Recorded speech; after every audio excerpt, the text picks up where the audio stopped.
It is 1:30. We are going to get started. So if everybody in the audience could have a seat.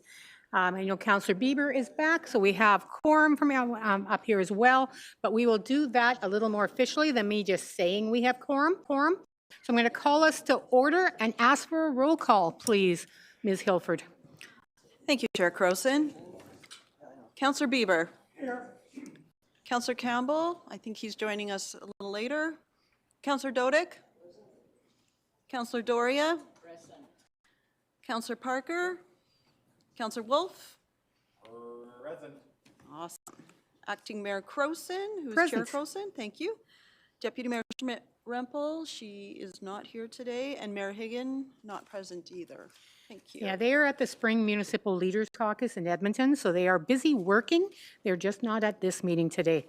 So I will go with the land acknowledgement. The City of Lethbridge acknowledges that we are gathered on the lands of the Blackfoot people of the Canadian Plains and pays respect to the Blackfoot people past, present, and future while recognizing and respecting their cultural heritage, beliefs, and relationship to the land. The City of Lethbridge offers respect to the Métis and all who have lived on this land and made Lethbridge their home.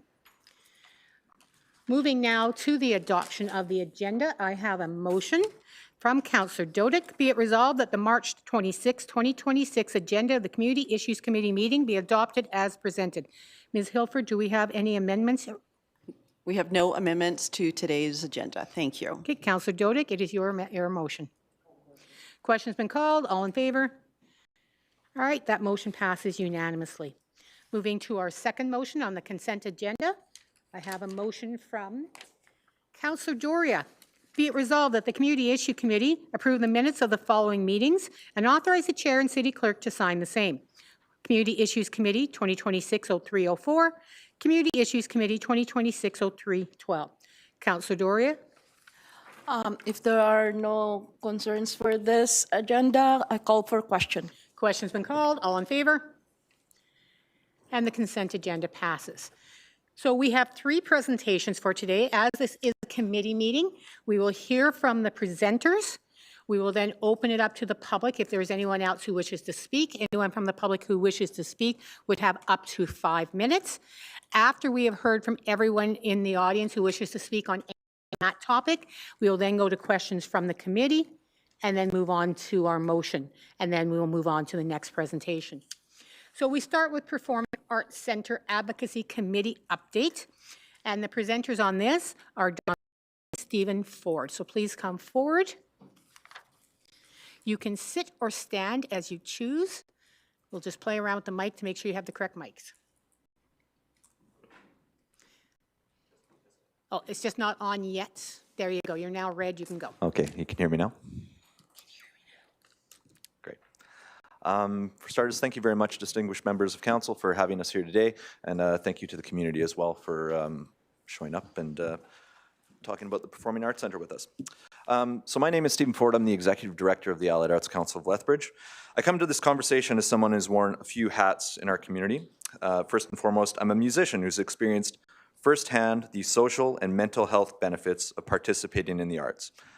I'm also a former small business owner for over 14 years, operate the Owl Acoustic Lounge in downtown Lethbridge, an arts and entertainment venue and restaurant.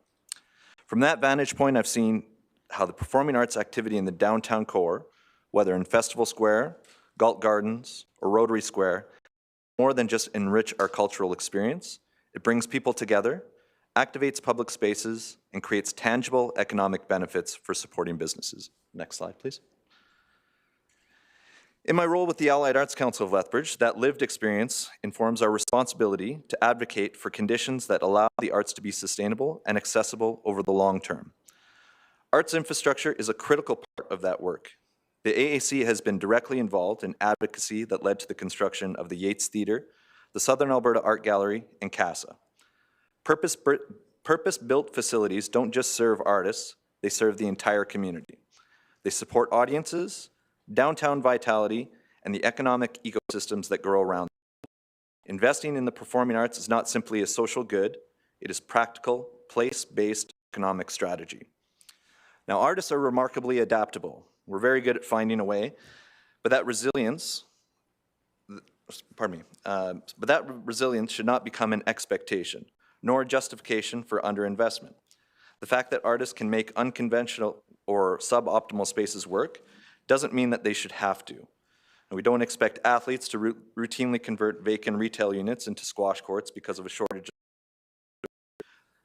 That need for purpose-built facilities in sport is simply understood. Arts infrastructure deserves that same thinking.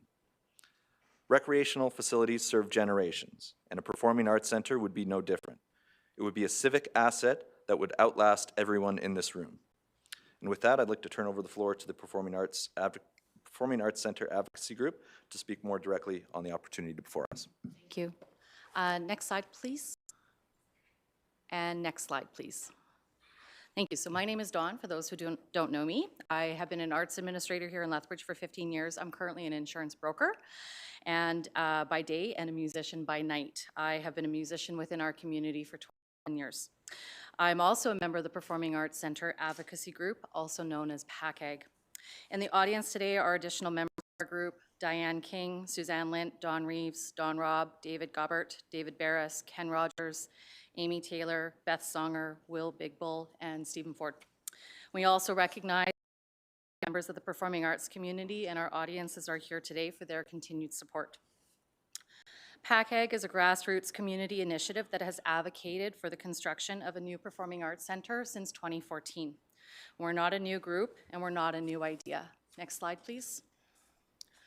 Over the past decade, PACAG has worked along City Administration, Council, and the performing arts community.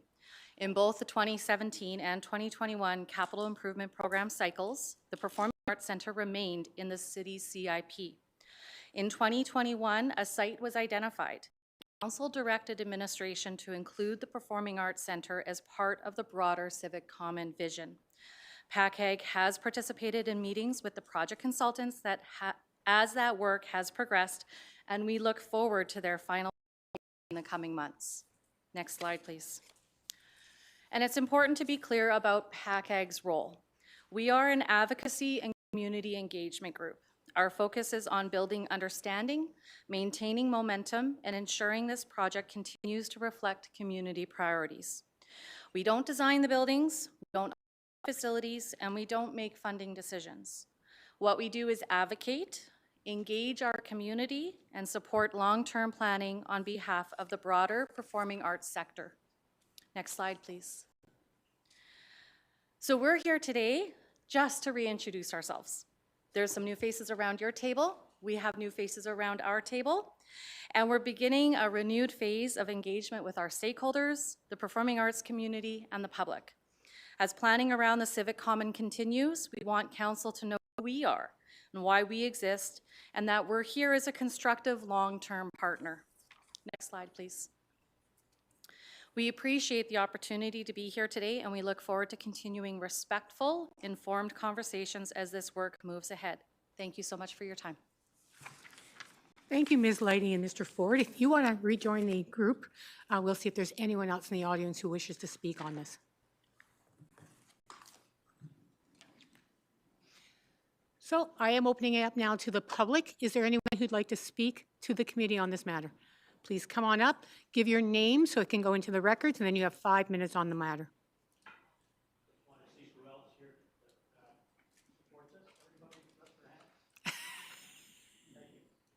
The majority of us that are here today are here to support the Performing Arts Center. My name is Brian Quinn, by the way. I was a professional actor for some time in my lifetime. And more recently, over the last couple of decades, I've been involved in community theater in Lethbridge. I'm not going to say it's a struggle. I will say this, that regardless of what you give us, we will continue. But unfortunately, what's been happening over the last couple of decades is that most of the groups in this town have to work underground. And the reason why I'm saying that is that a couple of years ago, we attempted to produce a space that might be able to accommodate some of us. You may be familiar with that effort called the Blank Space.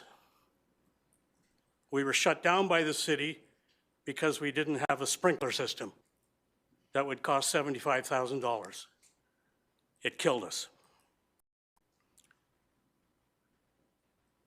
And I remember the meeting we had after that with Bram Strain, saying that he wished that he could help us. And if there was anything that the city might be able to do, to be able to sort of provide us with that opportunity again, perhaps, in finding another location.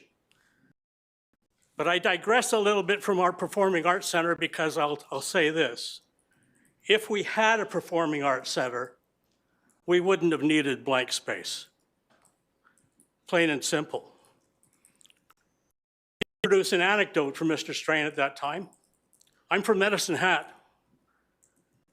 Very proud of the fact that for 15 years, Medicine Hat has had the Esplanade, a 750-seat theater, state-of-the-art, that holds 750 people, and they've had it for 15 years. And at that time, I'm very proud of the fact that the city council in Medicine Hat decided to take the risk despite the pushback from the public about how much it was going to cost. And those of you on council here may be familiar with what happened. It's been a resounding success. It brings in international and allows the public to see what we don't see in Lethbridge because they bypass us. And for those of you who think that the Yates is an accommodation, it doesn't have a fly tower. It has inadequate acoustics, as the symphony, I'm sure, can attest to, having to produce shows in Southminster Church. So it's about time that maybe we had a city council that would realize that this is not just a financial consideration. This is for the welfare of us as performing artists, yes, but also for the public interests who are going to have the opportunity to see some of the things that are happening in other cities our size. And I know that we have the capability of producing it with a little bit of gut, a little bit of courage, and not think of the Performing Arts Center in the same breath that you speak about bike lanes. Thanks. Thank you, Mr. Quinn. I am going to be that negative Nelly who does remind you that you're not allowed to clap in council. Sorry. You can't boo and you can't clap. It is just one of the council rules. Please come forward, present your name, and give your 5 minutes. My name is George Evelyn. I'm a former professor at the University of Lethbridge. Faculty. This is my third time in front of this group speaking this very same thing. We have a Yates Theater that seats 500 people and acoustically is as dead as a doornail. We have a University Theater which seats 500 people and it's acoustically dead as a doornail. We have a church which has a decent acoustic, but you can't see because of the sight lines. If any of you were privileged to see Sweeney Todd last week, you understand that the talent that we have in this community is outstanding. We need a facility to let them shine even brighter. And that's up to you folks.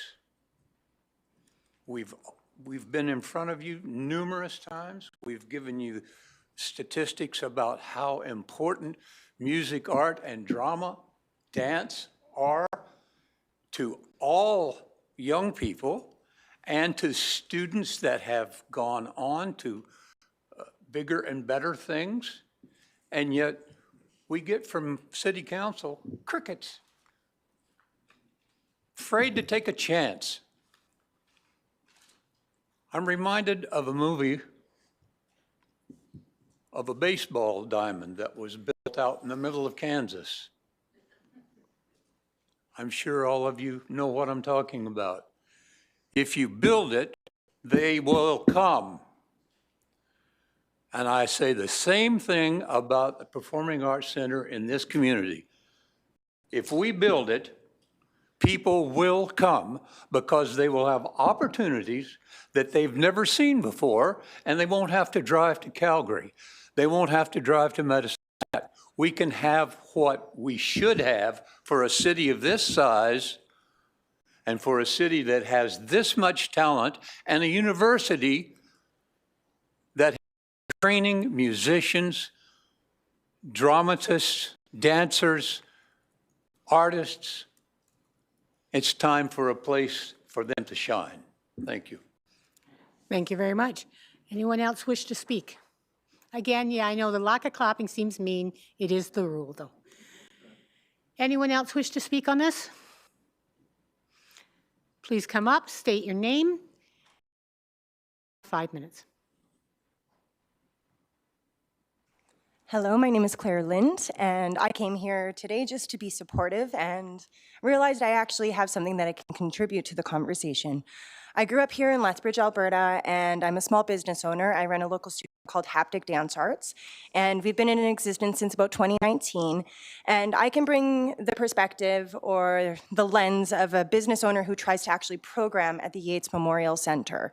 And my current experience right now is that I get 3 days, a Monday, a Tuesday, and a Wednesday, and those are the days for my show. My has grown from about 85 students to now over 200 students. And so I can imagine all of those kids trying to fit into those 3 days of performance and rehearsals. And the reason I say this is for any of my theater people behind me, I'm teching my show in April on a Monday, and then we are going back and doing the show about 3 weeks later in May. And from a business owner standpoint, I cannot book the Yates Memorial Center any more time. And this is what I've worked with for the last 3 years. And much to Scott and whoever's working there, they try, but the reality is the Yates is booked. And you can have a day here or an afternoon there, but for small business owners or anyone coming in and touring to be successful that way, you need to have consecutive days to stage your show, put it together, put it on stage, and then run your show to hopefully make the revenue to pay for the theater space to then go back to square one and start again. And so as I see my personal business continue to thrive and grow in this community, I'm also sort of facing these barriers that how do I give my students a platform to get on stage and perform and do what they love and what they've been working for in a very cohesive way. And I am one small dance studio in a city of about 12 or 13, and that doesn't even capture all of the local arts communities that are the theater performers, the music performers, all those other artists. So I feel that that's important to be captured here because this is a conversation. I've sat at many of these roundtables, and it's something that we keep talking about and keep kind of going around and around with, and we're struggling to get into that theater space. So from a small business standpoint, I see this as something that's really quite prudent to be looking into quite seriously, and I trust that you can take it forward in a really honest and supportive way. Thank you. Thank you, Ms. Lind. Anyone else in the audience to be heard? Okay. Please come up, and again, if you can provide your name.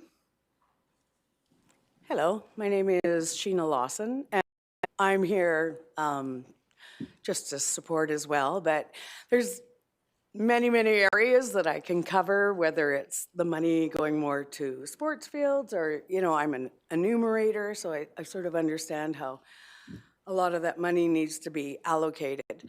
But I've probably done 500 performances at the Yates Theatre, and as everyone has said, it's just inadequate. Even with the renovations, you know, it's backstage, it's not even accessible to anyone in a wheelchair, which I have been. And because you break your foot, someone tells you break a leg, and you actually do. So that's what I did. But to what Claire had said about booking the Yates, I've worked with Scott Carpenter, and nothing, you know, with Scott Carpenter, he's doing his. I'm also in a band with Neil Sheets, who is teching there, you know, and he works like 7 days in a row. You know, it's show after show, it's piled on top of each other. I just worked with Jeff Graham, who's one act festival that I believe was supposed to be at the end of this month, had to be moved because there was, double booking, as from what I understand. And to comment about Sweeney Todd, I've been a member of Southminster's Church. It has beautiful acoustics, but I was in with them, and I was in the balcony ensemble, and I can tell you, other than the front row, I could not see anything on the stage. I have pictures of all I could see was the other person on the other side. And I did move around to see sight lines, and it's the first time I've performed there. And people were moving because of sight lines and, the fact that we would charge tickets for such terrible views. So love Southminster, I love the acoustics, I love the city, and I just could really get behind not having concerts, be at the NMAX on half a thing of ice.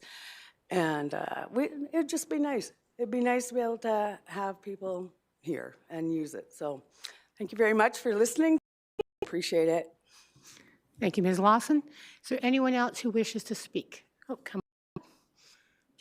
I have the one on the left and then the one on the right. And you've seen how it's done. Provide your name and hit us with your whatever you'd like to.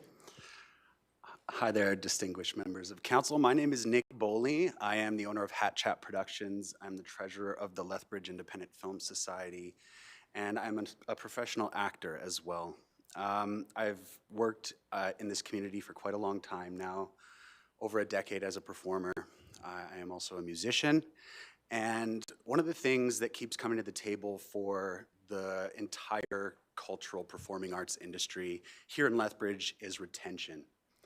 And many organizations in our city on developing more retention for our artists through the new film program at the University of Lethbridge, through programming at Lethbridge Polytechnic.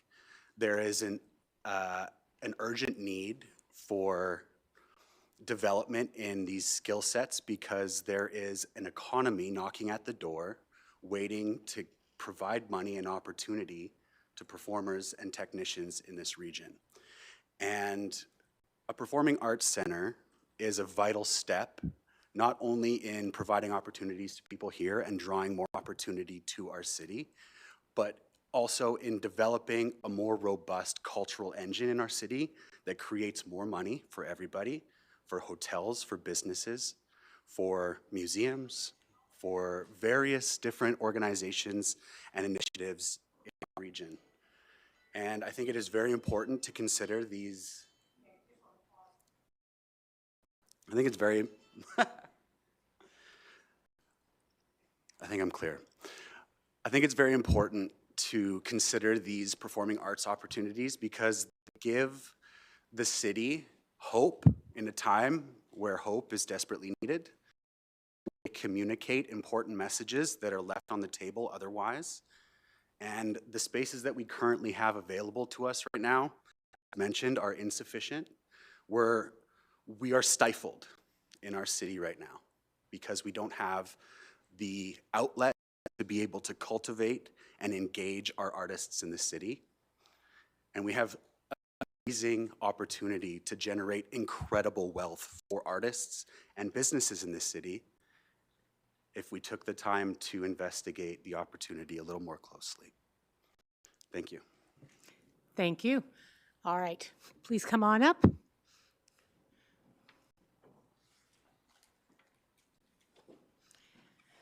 And as you know, please provide your name and then go right ahead. Hi, my name is Betty Jo Radley. I'm not a public speaker, so my heart is pounding, didn't plan on this. But I'm a member of the Alberta Registered Music Teachers. I've been teaching piano lessons for 48 years. I go to Edmonton or Calgary or Red Deer to go to a conference. It's expensive. There's lots of people there. It would bring income here if we could have those conferences here, but we don't have a place. We're having a rehearsal for the festival for our students. It will be at the library because there's no other venue. The festival can be at the Yates but I would like the opportunity for my students to go see Long Long and other big names, that they'd have to drive to Calgary and pay for a hotel to see that. I would like to see that here. I'd like my students to be inspired by the greats, and they're here, they're in Alberta. And they come from all over the world to play in Calgary and Edmonton. I just wish it was here. Thank you. Thank you very much. Is there anyone else who wishes to speak? Oh, come on up.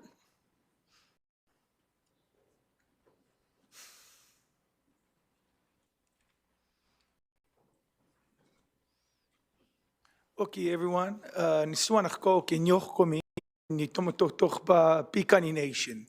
My name's Willie Big Bull, and I come from Piikani Nation, just an hour west of here. I'm the engagement manager with the Allied Arts Council here in Tuktuk, and I sit on the Indigenous Tourism Committee as well, and I'm an artist here in this city as well, and most proudly, I have 3 beautiful children who live here as well. One thing I just want you to consider, because I kind of had a look around the room, is just what this Performing Arts Center would do for our Indigenous communities in the area, within this community and the surrounding areas. I work with organizations like Opagossan, and as it stands, they're always looking for places to go and have their gatherings and their celebrations. And I just feel like a place like this would be a place they could truly call home. And we have powwows and all kinds of festivities throughout this community where we're always having to source places that I don't feel are truly appropriate for those kind of occasions. So just something that I'd like to say on behalf of our people. Thank you very much, and I hope you all have a wonderful day. Thank you very much. I know I saw somebody, I think, was trying to get up, another person. Oh, yeah, come on up.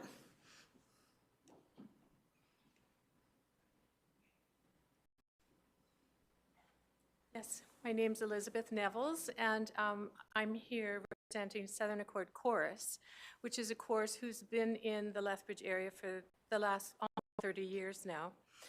And every year, we have competitions where we go to different cities and perform with about 600 women altogether.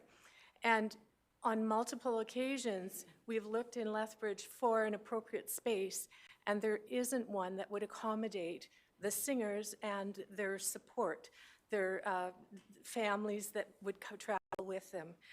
In the past, we have sung at the Queen Elizabeth in Vancouver. We've sung at the Chantos Patterson in Surrey, BC.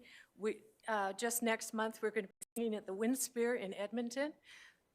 And they are more than willing to have competitions in Lethbridge, but we don't have the space. We need something that would hold, have good sight lines, have a good traffic pattern at the back, and would accommodate these women. It would be a benefit to our city because not only we would be having meals, we would be having transportation for 600 women over a 3-day period. So it's something that we really need to look forward to and start planning for so these opportunities don't bypass Lethbridge. Thank you, Ms. Nevels. And anyone else? Okay, come on up. I'll just give you a warning. I've got quite a few of my colleagues in the queue, so they've got the bit between their teeth, so I know they want to get going too. Please give your name and go right ahead. Sounds good. My name is Steve Perniak. Just want to speak briefly. We've heard from a bunch of people here who are very passionate members of the community, and I think that's amazing. And I didn't come with a plan to say anything, but I would like to because I don't have a lick of talent in the way many people in this room do. I'm far more of a left-brain linear thinker. I'm a structural engineer by training. I don't have talent for art.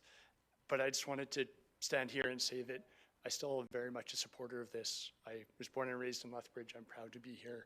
And while I don't think it is a core part of the arts community due to lack of ability on my part, I think there are many of us like me who might not be active members of that community, but who are still very supportive. So please know, I believe there would be broad support for something like this. I've been fortunate. I was born and raised here, moved away for a number of years. I've lived elsewhere in the province. I've lived in New Zealand. And the richness of community that you get from these sorts of centers and bringing people together. Some were very much part of people like me still enjoy these things, and I just wanted to say that please know that there's many people who would benefit from this, artists and the rest of us as well. Thank you. Thank you very much. Okay, we will be now turning to questions from committee. Questions may be asked to administration. Sometimes, though, people may want to ask questions of people who've come up, and as long as you're comfortable, we'd invite you up to answer any of the questions that might be addressed to you as well. So we will start with Councillor Dodick. Please go ahead and ask your question. Thank you. Before I direct the question, I have to comment that I have been around for, I think, every time that Dr. Evelyn has spoken, and we're going back. And I have to preface my question by giving a little bit of a historical perspective to it. So I was on council between 2004 and 2013, and there was a number of presentations to council with respect to the Performing Arts Center. It took 8 years off and then came back in 2021. But in my first stint on council, during one of the CIPs, there was an ask from the Lethbridge exhibition, and there was an ask from the Performing Arts Center, and both of those resulted in almost identical resolutions, and those resolutions were that funding would be provided, and I think at that time the number was $75 million. I could be wrong on the numbers, but it was one-third contribution from the federal government, one-third contribution from the provincial government, and then the city would come. Have to be one-third from the feds and one-third from any combination of two-thirds, and then the city would come in. So that was with respect to the Performing Arts Center, and the same thing with the exhibition. The exhibition sort of got sidetracked a bit in the sense that for some reason that resolution was amended a period of time when I was on council that didn't require the strict one-third contribution, resulting in ultimately the province coming in with just a shade under, and then the city accepted, or the council at the time accepted, a sort of a promise from the exhibition that they could fund their one-third. As it turned out, it didn't, wasn't able to, and then the city ended up paying for it. So essentially the city ended up paying two-thirds for the exhibition, but one-third came from the province. During the period of time in 2013, and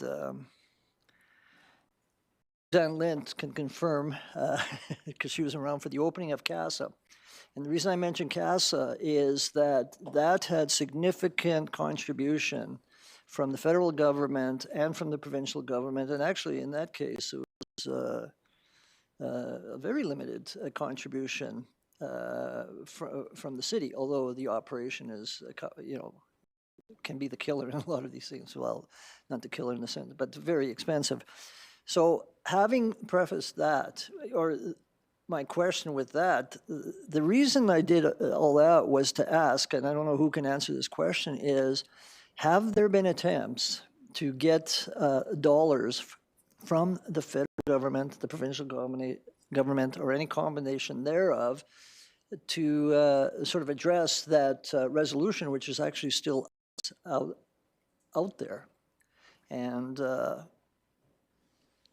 for some of you, this may be news, because it's almost ancient history in a lot of sense, but that's how the resolution read, and I understand that there was something in 2021 before I got back on that sort of capped it at 75 million, but that had nothing to do with the one-third that I'm referring to. So By her coming to the podium, I think Ms. Leidy is willing to answer that question. So have you gotten anywhere, or has anyone gotten anywhere from the other orders of government to come up with some money? That's an excellent question, Councillor Dodick. Yes, so the Allied Arts Council, I was an employee of the Allied Arts Council at the time when that resolution came forward, so I'm very familiar with that resolution.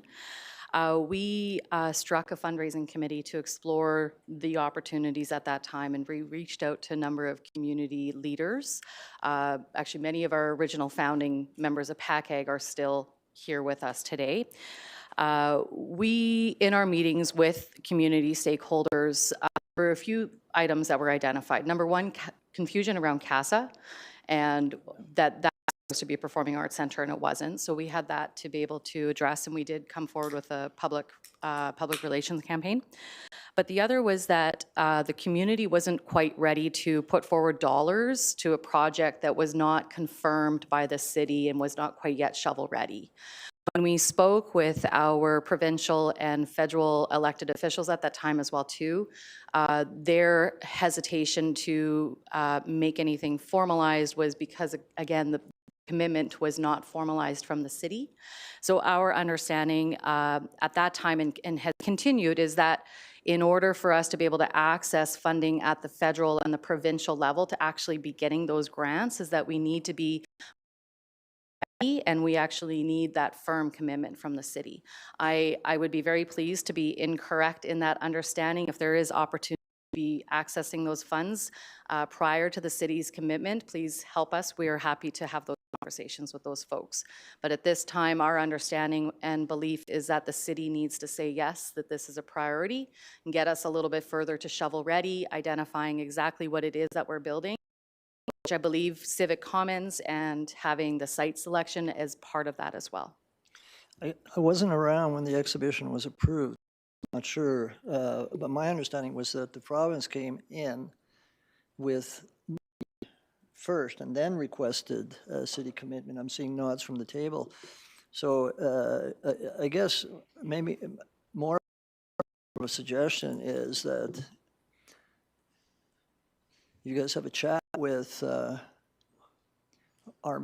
minister that represents Lethbridge and say essentially to the effect of, hey, you guys gave almost $30 million to the city to build Excite, formerly known as the Lethbridge Exhibition, and why can't or won't you do the same thing for that? So that's, I guess, that is a suggestion more than a comment, or is a comment more than anything else. Thank you.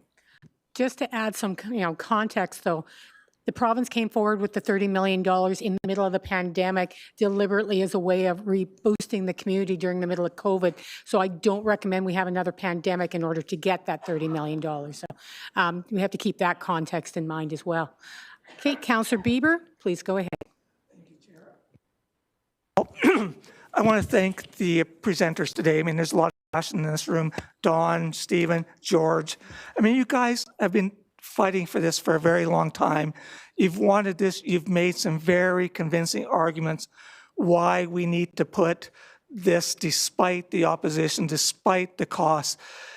And we know there's understanding about the value of arts because we know the arts does have an economic contribution to the city.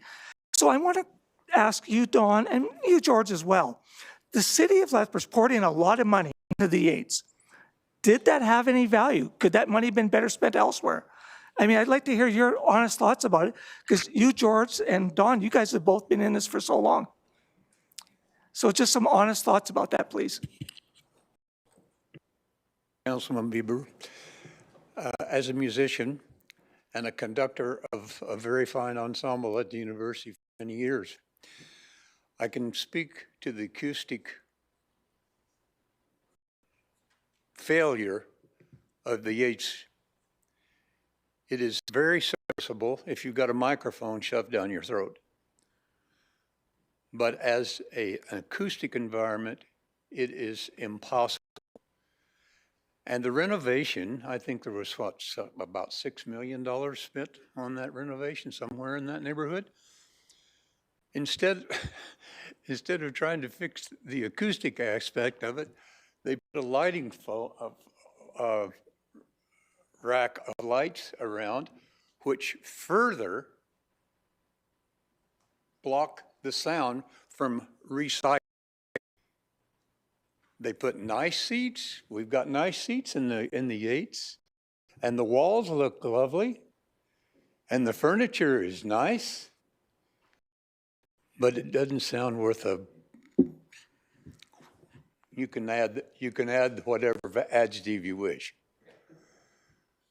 And I was on a city council committee that asked someone on the council, I forget who it was because it's been so many years now. They asked me what would be the best thing to do with the Yates, and I said, probably a bulldozer, because it's the wrong shape. The reason that the church works so well is because it's a shoebox. And if you look at almost all of the outstanding concert facilities in the world, they're all shoeboxes. They're not fans. And until somebody, you folks are the ones that have got to initiate this. We can, Reiko, I certainly remember some of those things that you're speaking of, but until the city itself, you people, make this a priority, it's not going to happen. You have to push it. You have to get behind it, and you have to say, this need of this city. And until that happens, I'm afraid, you know, I remember speaking to you folks before. I was hoping in my lifetime that I would see some place for performers in this city. Well, I'm 83 years old now, and I'm coming to the end of my life. And it would be really great because I've spent 40 years in this community, and I have been trying and doing all that I can to promote the arts in this community. And you know, we've got such talent, and we've got such potential, and the community itself deserves to have a facility that's going to bring them artists from that travel through and bring those things, music, art, drama, whatever it happens to be. And thank you to our indigenous leader, spoke to that need as well. All of those things will combine to make this a well-rounded community, not a rather limited one. Thank you. Thank you. Councilor Doria, please go ahead. Thank you, Madam Chair. As a new council, I really appreciate the presentation. In fact, one of the objectives of your presentation is to present this to reintroduce your objectives to the new council. Like, for me, I really, really appreciate the passion, and I feel that the need of this project. So my question is in this line. So I saw that there was already in the third slide, I think, in 2021, it was already introduced in the CIP. And then you have now the Civic Common Redevelopment Strategy. My question is, I know that a study, have this study already started? Or if started, are there updates to the study? Because, you know, if you propose, if we all the project, we really feel the need. There is really the need. In order for us to continue to make well-educated and informed decision, it's good to see the updated values of the project. Are there already studies and the associated cost with this Civic Common Redevelopment Strategy? And I don't know where to ask my question to the admin and also to Donna. Ms. Bracken? Thank you so much. You, Mr. Manager, or Ms. Bracken, who would be able to answer more of that financial planning part? Thank you, Councillor Croson. So when it comes to the civic master plan, I will look to either Mr. Kashuda or Ms. For Jillian to come up and give a bit of a talk on that one as well too. So I know for first off that we have the Civic Commons Master Plan. It's been designed, it's a visionary component. We're still working through a number of aspects inside of that document, but I don't know, there's probably some other pieces that others may be able to add into that. And I think Yeah, Bracken, if you want to come Bracken, up. yeah, Ms. Bracken, I think Mr. Kashuda is looking towards you. Thank you, Jill. Urban revitalization, the infrastructure portfolio has been leading the Civic Common redevelopment strategy. So there is funding CIP for that project. When council provided direction that the Performing Arts Center would be located in the Civic Common, we worked together with the funding that was allocated for the Performing Arts Center in the current CIP to pair that with the Civic Common redevelopment strategy.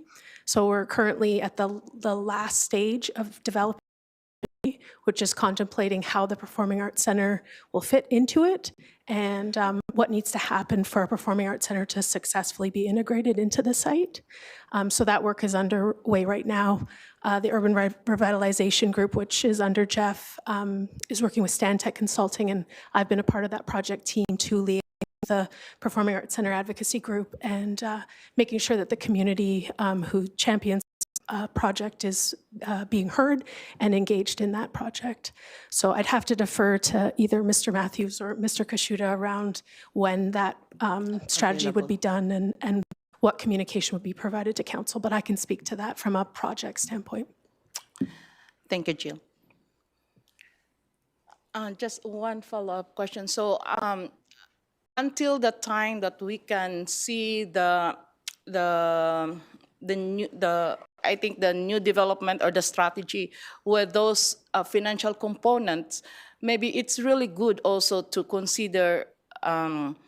I know it's really a need. I feel the need, but in my point of consideration to have the final decision is we also have to see all the cost and of our specific project. That's all I can say. Thank you, Ms. Chair. Thank you. Councillor Parker, go right ahead. Thank you. I'm just going to follow up some of the comments of Councillor Dodick. First of all, thank you very much for coming forward. I remember Dr. Evelyn coming back. This is before maybe Councillor Dodick. I've been around here. Mr. Evelyn, Clausen, who else came forward? Miss Lady. I think it was called a sound proposal. Was that the project, the sound proposal back in the day? And I think this early 2000s, if mid 2000s. And there was no stronger proponent from a council perspective was Dr. Lacey. And I remember her in her last year on councils where her health wasn't good. She was in a wheelchair. And I remember her being back here. And we were going over discussing this, and she said, please do not allow this project ever to fall off the radar. And I think, God bless her soul, she did amazing things besides this, but I remember this was a really huge project. And the biggest we had as a council at that time is we funded these things through the CIP, the Capital Improvement Program. So I'm looking at some of the new people, but they probably understand it, especially Beaver, reporting on it for years. So we always had competing projects. And I do believe back in the day, Mr. Matthews, going back in the day here, we had that was a competing project. And it felt like the Leisure Center, the exhibition, it was the Performing Arts Center was always the one that trailed behind, for lack of that's how I looked at it. That's how the community looked at it and all. It didn't mean that it didn't have merit. But we've kind of checked off the box over here. We've checked off the box on this one. So the natural progression is this one would go to the next level. A huge lobbying effort, especially for the Aquatic Center, for the Leisure Center in our community. This was when Facebook was just taking off and people know. And you folks have always done a great job of advocating, but I believe that this probably has been the natural one to kind of go to the top. So it begs the question here, well, if it does beg to the top, and if it's a need or a want, I'm not going to get into that argument right now. How would we be able to fund this? And what is our CIP right now? What is going into CIP? What are we looking at right now as regarding funding? Maybe that's the question Mr. Matthews can answer. Thank you, Councillor Parker. So a couple things on funding pieces in regards to this. Currently within the CIP, the funding or the amount of dollars for this project is $136 million. Now that project, we will have to look at that CIP and of course any of the inflationary components, because those numbers were compiled back in 2021. So on top of it as well too, as members of council can I was talking about some of the pressures when it comes to the CIP in itself. We have a number of different pressures coming up for the CIP. We have within our section D, which is our community projects alone, we have 134 million, I should say, of projects within the 2027 to 2030, and 481 million of projects within the 10-year plan, not including the 136 million. The reason why that's not is because even in the past CIP, it was not a funded project within that. Our current CIP, once you take out annual programs and so forth, it's around, we have about $70 million worth of funding to be able to allocate with existing funding that's coming from LGF, local government framework, and our own reserves and so forth. So if council wanted to proceed with this, they would have to do debenture debt and increase taxation to support debenture debt for that. And basically at the $75 million level, that would be just for the debenture debt alone, that's estimated at a 1.66% tax increase. And if you take on the operating costs of that from the existing one, that would go up to, which would be another 2.67%, so 4.33% tax increase on operating budget to be able to fund a debenture debt for $75 million. Okay. My follow-up to that, and I appreciate the answer.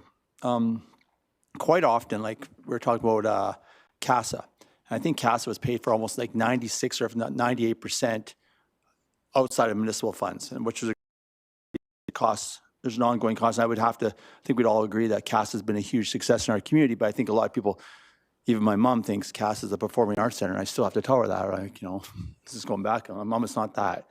But anyway, my question is, quite often we get grants, we get some kind of funding that comes in place. So if we found a location for this and we did the analysis and let's say we had to downsize this accordingly. I talked to Ms. Lady during the election time. I was like, could you make this, I don't know if it was you or someone, could you make it a little smaller to make it so it's more feasible?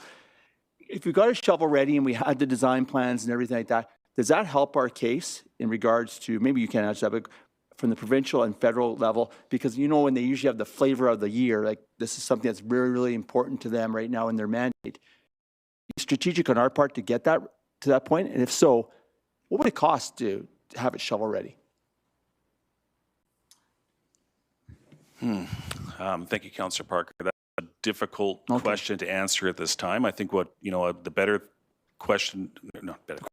Would it improve the case if we had those numbers later on? I think which would be for ourselves in administration, if council would like that, direct us to come back and take a look what that would be, report back to you.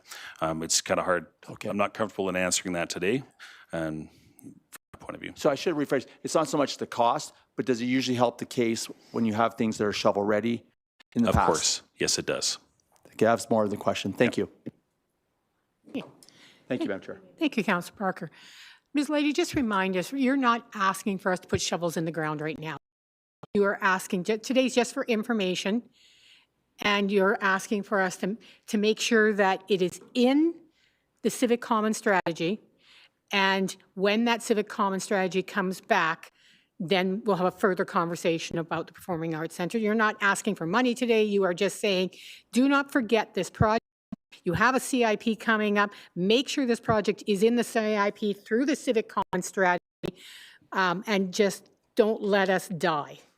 That's exactly it, Councillor Croson. Referring back to what Councillor Parker had to say and Councillor Lacey, this is a project that needs to be a continued priority. It is currently in the unfunded portion of the CIP. We don't want to lose sight of that. We understand that if it was to fall off the CIP entirely, how much harder it will be to get it back onto the books. So today was just, we were early. We know that CIP is coming up in November. We just wanted to say hi. This is who we are. We've had a long-standing relationship with you and our administration. Continuing that, we have been working with Jillian and her team and Stantec on that project, the redevelopment strategy. Looking forward to seeing the final results from them, and then how do we work together to move this project forward so that some form of it would be included in the upcoming CIP. So really what council needs to ensure happens is that we see this strategy before the CIP. So we may not know exactly when it's coming, but that's the thing we're going to be putting on administration. You need to time this with the CIP so we have that information. That's where my brain is going on this. Thank you so much, Ms. Lady. Thank you. Ms. Lind, can I ask you a question, please? Yes.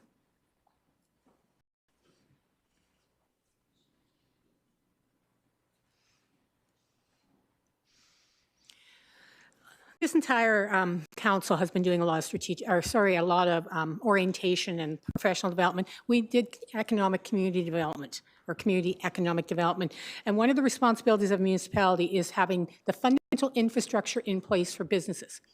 As a small business owner, is the fundamental infrastructure in place for you and other small businesses like you? If I answer honestly, I would say no. I would say we're managing with what we have in place, but we are scrambling, and there's no room for growth, and there's no room for more.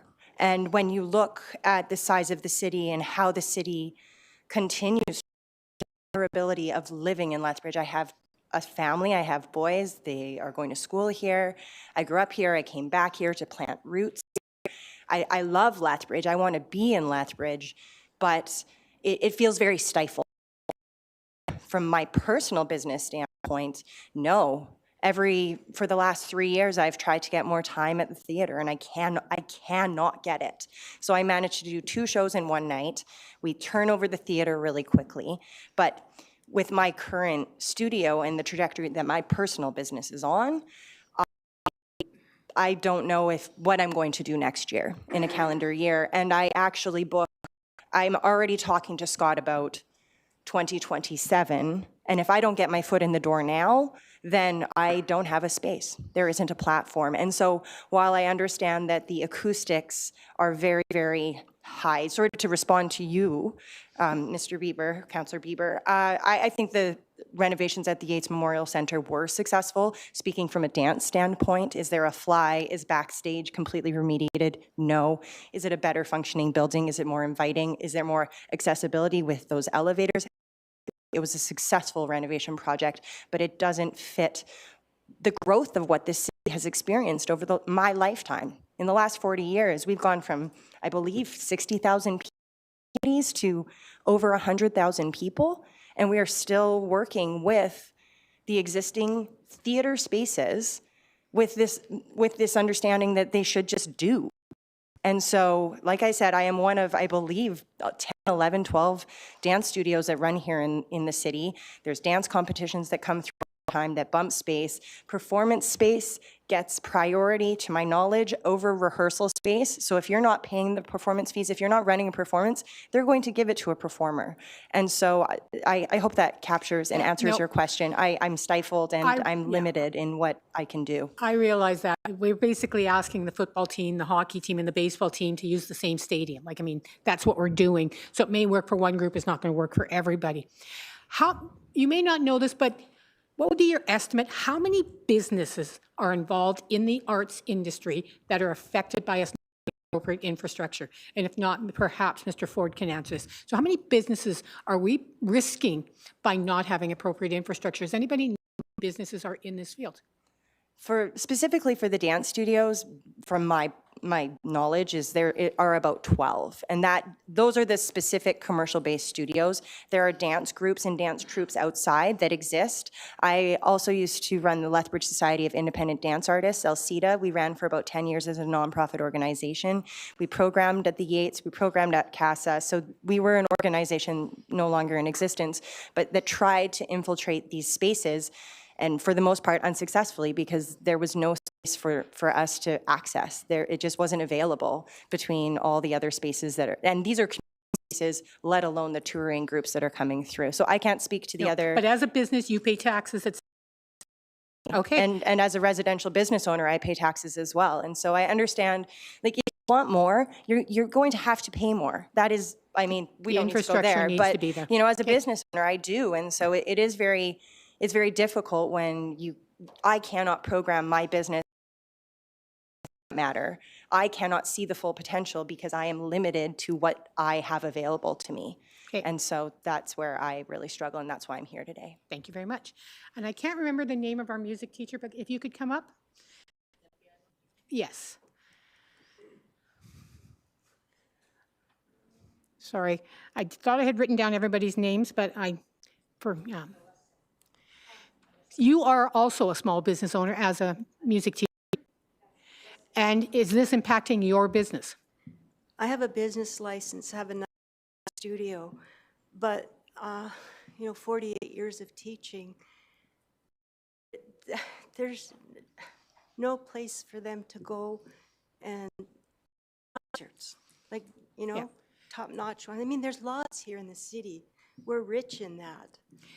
But every music teacher is an entrepreneur, is a business owner. How many would there be other music teachers besides you in Lethbridge looking for space? Oh, tons. I don't even know. There's, I think, 25 registered music teachers. But then there's a whole lot that aren't. They might have degrees, but they're not part of our association. So we are impacting tourism, Yes. businesses, Yes, and the arts, decision we may or may not make. absolutely. Okay, thank you. Thank you. All right. Go ahead. Just one final question. I don't know who can answer this, but what would be the ideal size of a concert hall, say, if we're planning for the future? I mean, we have 500 seats at the Yates. Could somebody say, from a perspective of the symphony or touring groups, what reasonable figure would be ideal? I know you guys have done studies, Ms. Leidy, just quickly, what is the sort of ultimate space if you could get exactly what you wanted? Pie in the sky? No dollar attached? Not today, but yes, normally there would be. It's certainly between the 1,000 and 2,000 seat, probably aiming closer to a 1,250 seat. Multi-purpose, music-forward theater with a fly tower. So it's not just for music, it'd be for musical theater, it'd be for dance, it'd be theater. It would be flexible in that you can turn off the balcony and have a more intimate space. The 2010 FWBA study outlines a beautiful facility that has additional support spaces, a smaller 250 seat recital hall or smaller theater, which would also complement. And if you will, I would just like to make one comment about the Yates. We see that as an ecosystem of facilities, and we see an opportunity to size what's happening in our performing arts community.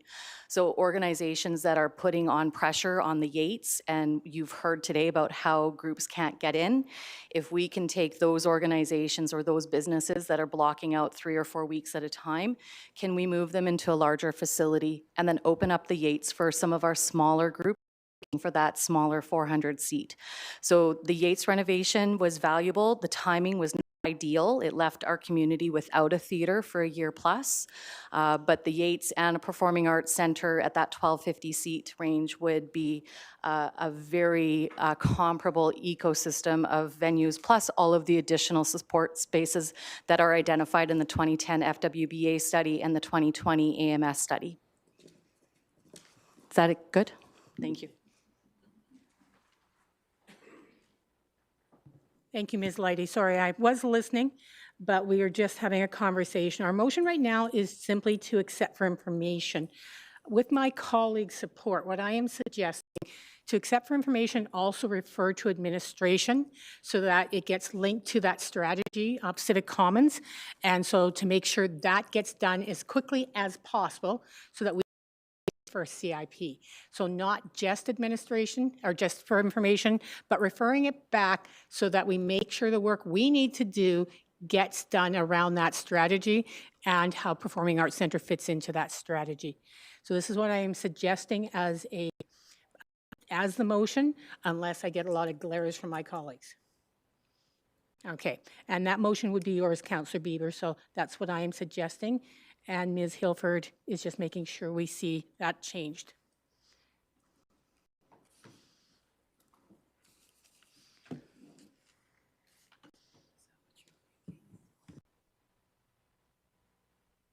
So I'm just going to read this, and Mr. Matthews, if it works for your team, and if it works for my council colleagues, let me know. Be it resolved that the Community Issues Committee thank the for the information, accept the information, and refer the Performing Arts Center Advocacy Committee update to administration to link to the Civic Commons strategy in preparation for the CIP. It makes sense? Okay, we'll just add there, because the CIP is what this group is really hoping it will get linked to and not be forgot. Not that they're expecting us to go run and build this today, but just to. Mr. Matthews wants to add. Go ahead, Mr. Matthews. Thank you, Acting Mayor Croson. So in regards to this, I would just put in there for CIP deliberations, which is then goes into November. Okay. And again, that doesn't mean necessarily building. It does mean maybe a plan, maybe whatever the conversation comes out between the groups to be. Ms. Hilford, that makes sense? Can you put it up?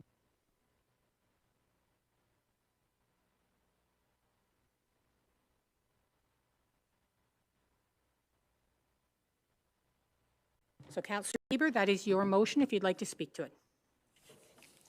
Unless there's any questions or debate, I will call for the vote. All right. Question has been called. All in favor? All right, so that is referred to administration. Thank you very much. It is now 2:40.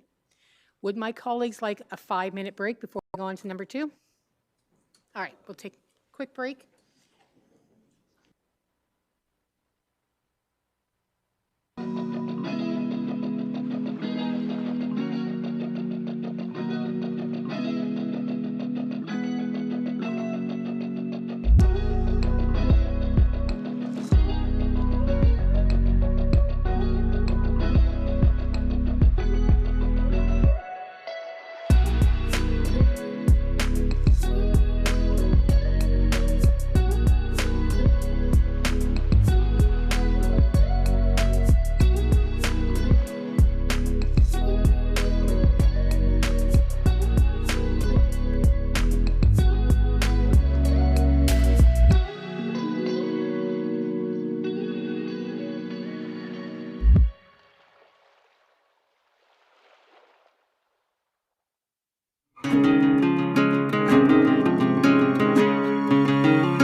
Yes, but I just lost Councillor Dodick, so I still don't have quorum.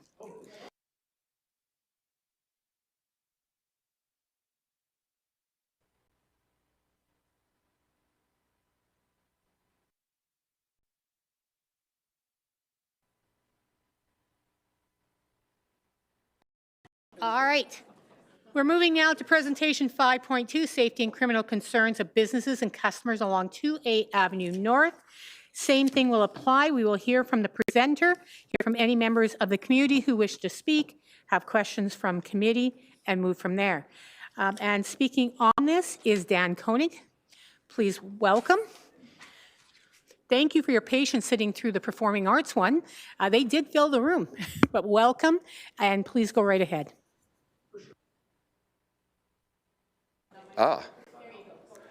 We're good? All right. Well, thank you for hearing me today, Council and members of the public that are here today. I'm Dan from Legacy Meats, and I'm here to talk about safety and criminal concerns of businesses and customers along 2A Ave North. Next slide, please.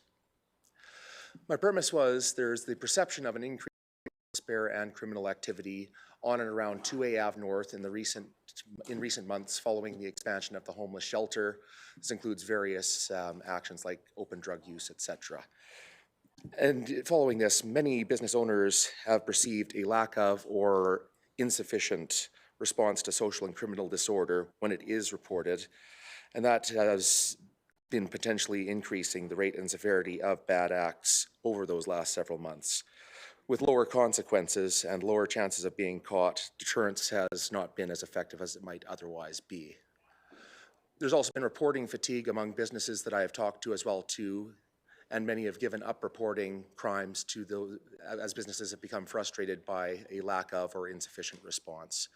This has led to a potential dark crime figure for the area, reducing actual crime figures and response relative to what they may well be. Next slide, please. In my own data collection, I did a survey between February 19th and 23rd. I solicited nearby business owners for their opinions on local crime and disorder and how it has affected them in the last several months and years. I also held my own online survey on Facebook for followers of Legacy Meats, asking the question, have any of you been subject to or witness of public disorder, including intimidation and panhandling, or felt less than totally safe visiting the area of my store? I had 9 email responses and 33 via Facebook. The Facebook ones can be viewed on my Facebook page. 4 of those responses were neutral to good comments about visiting my neighborhood, whereas 33 were negative. Next slide, please. I'll go through my survey results here. We can all read the points there if we wanted to. I'll go through a few of them specifically. Many people have witnessed or experienced increased open drug use or intoxication in front of businesses. One example I'll have is last Friday when I left my store for closing at 5:30. I noticed 4 individuals bent over in front of UPS, openly shoving drugs up their nose. I did attempt to report that, but unfortunately individuals moved on before I could report that. We're talking about property damage. People have been pulling out signs, vandalizing buildings, painting, all sorts of things along the backs of buildings. Many of us have heard about lighting fires behind buildings as well too. For example, the effects that had on the Wooden Shoe and Andrew Hilton lately. And let's see, for fighting as well too.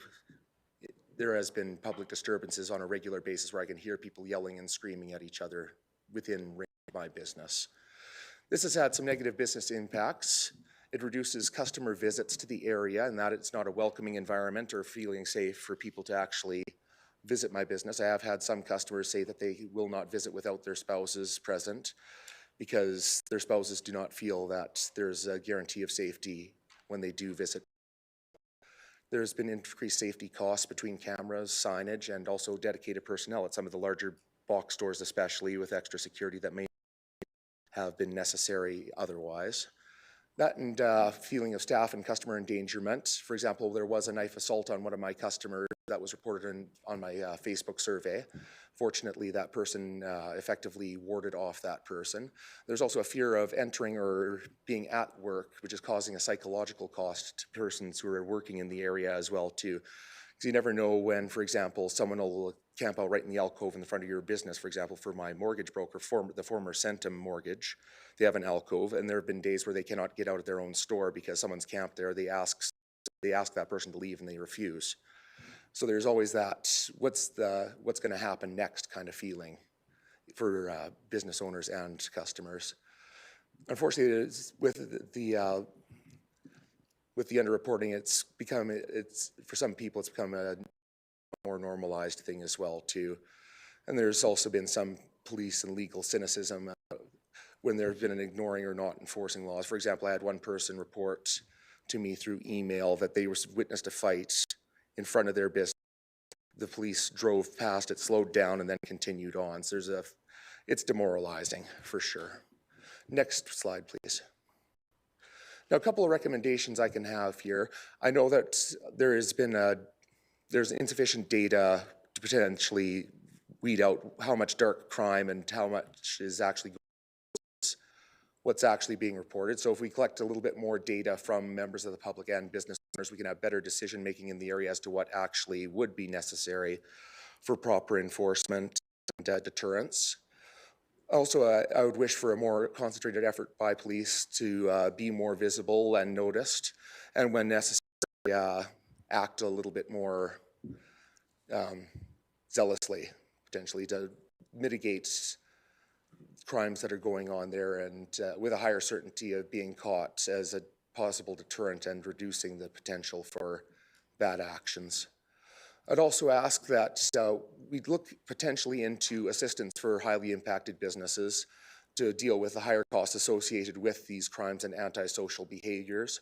They can come in several forms there. I mean, for me here, I know that my municipal taxes are passed directly on to the landlord, from the landlord to me. If there's any way to mitigate costs to help me improve security and deter crime, that would be welcomed by many business owners that I spoke to. I mean, this doesn't necessarily, the funds for that might not necessarily come from municipal level either. For example, provincial or federal government may have grants on those lines as well too. I have heard that our municipality, like the City of Lethbridge, does have grants for these sorts of deterrents. Unfortunately, I've also heard that that well is dry and are gone for this year. How true that's what I have heard anyway. So more funding for deterrence would be appreciated. Next slide, please. I'd ask that you please, affected by crime and social disorder, mitigate the effects and find their voices again, so we can determine exactly the scope of the problem and find the proper solution. Businesses are failing and closing under the current conditions. Thank you very much. Thank you, Mr. Koenig. If you want to have a seat, I have no doubt you'll be back up for questions from myself and my colleagues, but we will next go to members of the public and see if there's anyone else who wishes to speak on this. Okay, and then we'll move then to members of the committee. Councillor Dodick, if you would like to go ahead, you may ask your question. Yeah, I feel bad that you made him go sit down all the way there, and I was just going to have to call him back. Yeah, so nice. Yeah. You know, I'm curious about one thing is when transgressors are caught and actually go through the system, have you been able to see whether or not penalties imposed, or what sort of penalties are imposed, or is that something you didn't look at all? Because I'm curious, like on a number of occasions, I'm sure people are arrested, then they go through the prosecutorial system where the prosecutor decides whether they're going to charge and what the be, and then ultimately it goes to the court, and then the court makes some sort of determination, you know, after a finding of guilty or not guilty, as the case may be. So have you been able to track any of that in terms of what the penalties are? Unfortunately, my study was very brief and only a few days, so I have not been able to ascertain that. Okay.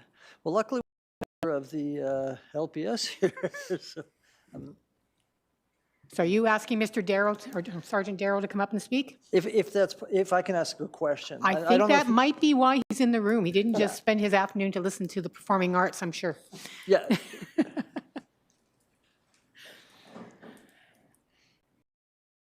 You can raise the entire podium if you want on here. No. That's about as high as it goes, I think.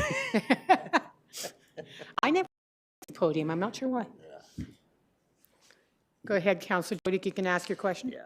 You know, it's one you may not know the answer to, but you know, you get people frustrated with like some of the frustrations we have here too. But it's a system that you go through. You know, first you basically have to catch the person, and you know, most of the time, by the time the police get there, they're not there. But if they're there and there is a charge to be laid, I assume you lay it.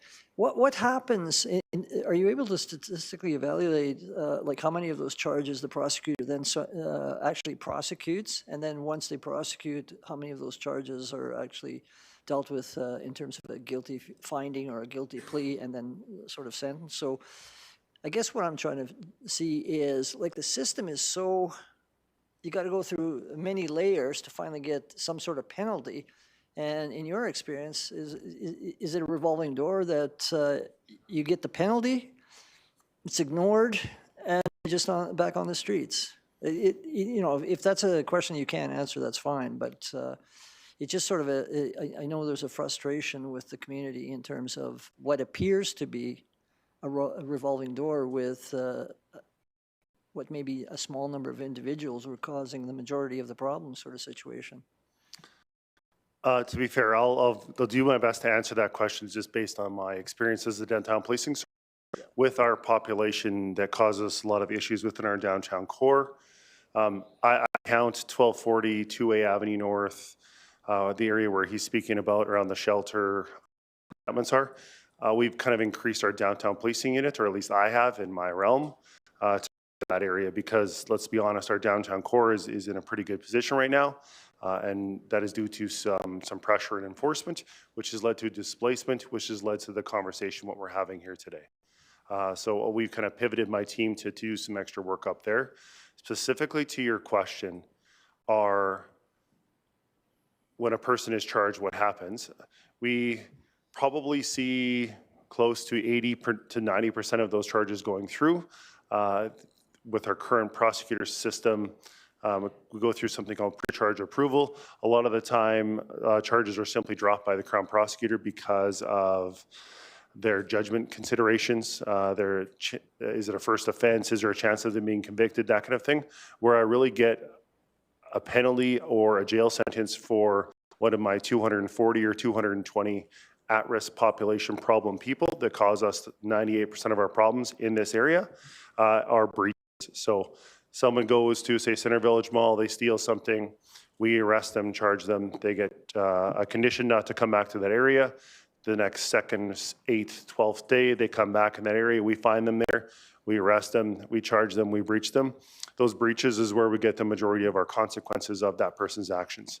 So in this area where he's speaking out in particular, if we were to have someone, say, committing a mischief by spray painting or starting a fire or something like that, they would 1000% be charged and a condition not to attend that area. It's a deterrent. Is it a solution? No. If anyone has a solution, I would love to hear them, as would every sergeant in a downtown policing unit in Western Canada. What the issues we're talking about here are not new for our cities, of course. So I did get from that obviously you've identified that there's been a movement and that you've in fact increased sort of activity area.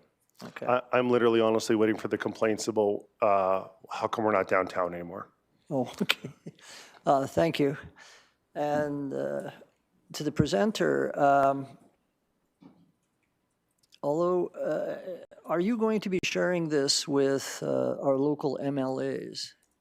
Because even though the city does provide policing services, they have a part to play in it as well, because they, yeah, yeah, might as well.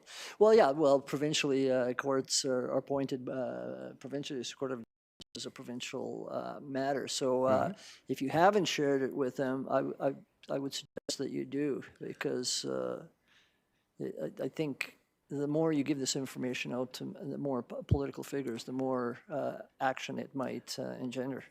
Thank you for the recommendation. I will consider that. I'd probably act on that for sure. And one other thing that has happened since I've created this presentation a month ago or so is we have had news that the downtown or the the safe consumption site will be closing here by the end of July, which means that those people will be going somewhere. And unfortunately, that may well be in nooks and dumpsters in my area within a few blocks of the former safe consumption. So I'm definitely motivated to share this with my MLA now, as that was a provincial decision, and hopefully find some mitigating factors. Well, thank you very much, and thank you for your presentation. Councillor Wolf, please go ahead. Thank you. So, thank you for being here. And, you know, I don't think anybody here at this council table is naive to think that just because you're here on your own, you don't represent a very large group of frustrated business owners. That being said, I would encourage business owners to reach out and let these folks know that they're frustrated. Because I don't want anybody to think that just because you're here, you're the only one who's upset. Because I believe there's many, many, many business owners down there who are upset. I am interested. So I don't think it was any surprise that there would be that based on a relocation of some social services, that a migration or groups might be grouping would change. I think this was anticipated, but within that, were you consulted as a business? Did anybody come to you and say, "Hey, this is what we think, this is what we could see on the horizon, so these are some educational tips on what to do to be ready"? Was any of that given to you by city or LPS at all? For my part, I've owned Legacy Meats for the last 2 years. The business has been around for the last 5. To my knowledge, neither myself nor the previous owner were consulted regarding impacts regarding the expansion of the homeless shelter. I first noticed it myself once construction started, and I was getting sandblasted by the heavy winds on 2A Ave North, throwing debris or whatnot when they were actually building the thing. Sure. So that's when I noticed that. And over the last several months, I have also noticed an increase in social disorder and criminal activity. Whether that's directly or absolutely correlated or is just causation, I cannot speak to. I'm not I haven't done an official analysis. Thank you. But to your point, the police do know because they're excellent statisticians. What do we call it? ComStat? So to the point of your presentation, the sergeant can correct me if I'm wrong, but I would report because they see statistics. Correct me if I'm wrong. How police are sent out is very statistic laden, and things like that. So I would report. Feeling frustrated, I get it. But for the here and now, while we're in the trenches, all of us trying to help, I think that's a component that you may want to consider. But at the end of the day, the solution is difficult, but you got to be a squeaky wheel, my friend. Absolutely, and I understand that. I have had conversations with persons like Andrew Malcolm and the sergeant here in between the time where I did create this presentation and where I presented today. And I have attempted to be that squeaky wheel whenever possible, and I have reported several times people camped out, people drugs around my business, that sort of thing, at least whenever I felt that there was a reasonable chance of being caught, the exception being last Friday when these people were on the move. Wild goose chase at that point. So yes, I have become a better squeaky wheel, and I have attempted to encourage the other businesses within my area to also increase reporting as well. There's been significant reluctance by especially those persons who have owned the businesses in the area longer than myself. There's just been a fatigue and general malaise after some lukewarm responses. Sure. Thank you. Thanks for being here today. Councillor Doria, please go ahead. Yeah, sorry, my chair goes down. Okay. My question is to the administration or your designate. I just saw in the third recommendation, number 3, they are looking for or they are search for grant money to help for the businesses. I just want, are there available grants within our programs in the city that can be like to help for the businesses? And the next question is, do we already have a criteria in order for them to avail these grants? Just curious whether that number 3 ask can be answered. Thank you, Councilor Dora. So I'll get Mr. Kashu to just talk a little bit about the CEPTED grant and which is their grant program. Yes, thank you, through to the chair.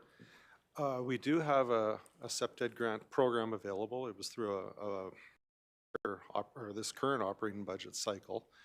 It's been a wildly successful program that offers applicants to, I think it's up to $5,000 for modifications to their business. As I said, it's been wildly, or I want to say wildly, it's been very successful, and it has, for the most part, subscribed, which I'm certain you've heard. I am working and will be with staff in the next upcoming weeks just to determine where the current applications are and if there may be further funding available. And but as of the last month or so, it was looking like it was fully subscribed.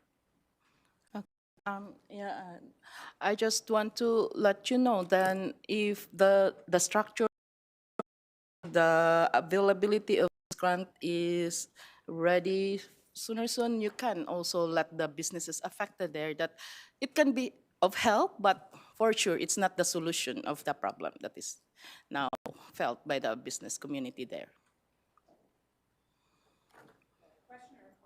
That's a comment. Thank you. Thanks. Sorry. I know we had was it downtown specific kind of, hey, training on how to burglar proof your place and like just kind of some training we did with business owners. Is this sounding familiar at all, sir, ma'am, you folks? Has the same kind of thing been offered to this group of businesses recently? Is it something we could look at? Welcome, Mr. Malcolm. We knew you'd get up here eventually. It's tall, but I was thinking I might get away with it. So yeah, we've been building our update to our community safety action plan, which we came and presented to CIC recently on. In that, a big focus has been on the education pillar of that response. And what we've been learning as administration and my staff, as we've seen this pressure build in a somewhat of a new area for us, is that we are seeing and feeling a lot of the same things that we had in the downtown 5 or 6 years ago. And I think we collectively have thought that we've messaged that out to the community, recognizing there's new businesses that are facing things, problems, situations that they are not used to, and they actually don't have that same information that most downtown businesses have come to know and understand. And so this starts with myself and my staff going and out, meeting with business owners like Mr. Koenig, and giving them information onto who to call for which situations. Because what we find is that a lot of frustration gets built up when you report an incident to the wrong number, and then you feel like something doesn't happen. It's because it's the wrong response coming out. And so if we can direct calls to the right place, business owners with that, they'll likely see better results. So as we roll out our action plan update, and we will be looking at, I guess, initial thought was that we could pull back on the education because we felt like everyone in the downtown core knew this stuff. We just need to retarget that, and we need to repackage it and rebrand it to a new business group. So it's certainly something that we're going to be looking at. Thank you. Thank you very much, Mr. Malcolm. You're done, Councillor Wolf? Yeah, thanks. Okay. Councillor Campbell, please go ahead. Thanks, Madam Chair. Sergeant Darrow, can you respond? Just one thing that was stood out for me when in the recommendations when talking about police observing but not acting on crime in progress is making the behavioral economics of crime more attractive. I just wondered if you'd respond to that because I'm sure it's more complicated than that. Yeah, I appreciate you giving me the chance to answer that. There's definitely some pieces to that puzzle. Already in custody in that police vehicle when they drive by. We don't stop and initiate a second investigation when you already have somebody in custody. Are they going to deal with another complaint? There's many different factors. What did the officer see? Were they looking in a different direction? That area, probably in the past month, has been one of the most heavily policed areas of our city. I think they're probably tired of seeing our downtown policing vans going back and forth on 2A Avenue. He is 100% correct. That area is getting absolutely hammered lately. There is a lot of people walking up and down 2A Avenue. many of them making some poor choices, which we've seen some marked increases in calls for service in the area, theft complaints, drug trafficking, open drug use. So we have pivoted our team up there. We've also are working with some of our covert teams to target a lot of the drug trafficking, which is one of the biggest draws, like the 200 block. We've made some arrests in the past 48 hours, actually, of I think our biggest fentanyl dealer in that area. So we are moving some resources up there, and like I appreciate the fact we're referencing contacts. At the end of the month here, I'm guessing our numbers are going to show that area is on fire. LPS is a data-driven organization. I'm sure that will help as I'm asking for more resources to get into that area. And I'm, you know, like you do with the downtown and have done, you know, it's also, you know, you're dealing with social issues, but you're also relationship building. Is that something that's ongoing, and it doesn't happen in the, you know, in a couple of weeks? So that's always something that's very important. I know you were the star of that. Yeah, I appreciate that. I know there's been some long-standing businesses like Triangle Gas, places like that we were constantly popping in just to check on. Can we do better? Yeah, we can, and I can push that through my team for sure. Great. Thanks, Madam Chair. Thank you, Councillor Campbell. Thank you, Sergeant Darrell. So, Mr. Matthews, through you or one of your designates, CPTED grant, I ask you this question probably once a year. Should we be bringing that to budget and requesting more money for CPTED? Because it always seems that we have more requests for CPTED than we have money. And it's not the only answer, but it certainly helps from replacing broken windows, et cetera, and helping that financial part. And are we just underfunding CPTED? Should we send it to this coming budget debate?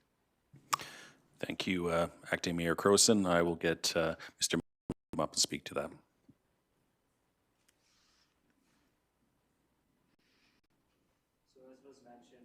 Administratively, it's under Mr. Kashuta's group that is managing the grant, but as part of our Community Safety Action Plan update, which we hope to be bringing forward in the not too distant future, we've identified the use of some existing funding sources to try to top up a few things to get us to the 2028-2031 budget conversation. So we believe there might be some options to look at topping that up without identifying a new source. So that is something that we are looking at exploring and bringing forward in the not too distant future. And as Mr. Kashuta, I believe, said, they're looking at some shorter term options right now. So I think we're looking at it, and we'll try to be as mindful of the shortage and the demand. That when we go and meet with business owners, it's kind of the one immediate offer that can give them a quick reprieve on something that's impacting. Following up, and Ms. Malcolm, maybe you can answer this. The CPTED grant has a geographical area. Are they technically in our geographical area? Yes, I think if I can speak to that administratively, we've been pretty open with understanding that this issue is moving, and we're very mindful of that. I know when it was under my purview, we had a few requests of light down by Southside Walmart, and while incidents happen everywhere, it was not necessarily related to a concentrated area of action or situation. So that one was not funded. However, in this particular case, the 2A Avenue, I believe, would be absolutely be considered just because of the sheer volume of incidents that we're seeing, which Sergeant Dara has spoken to.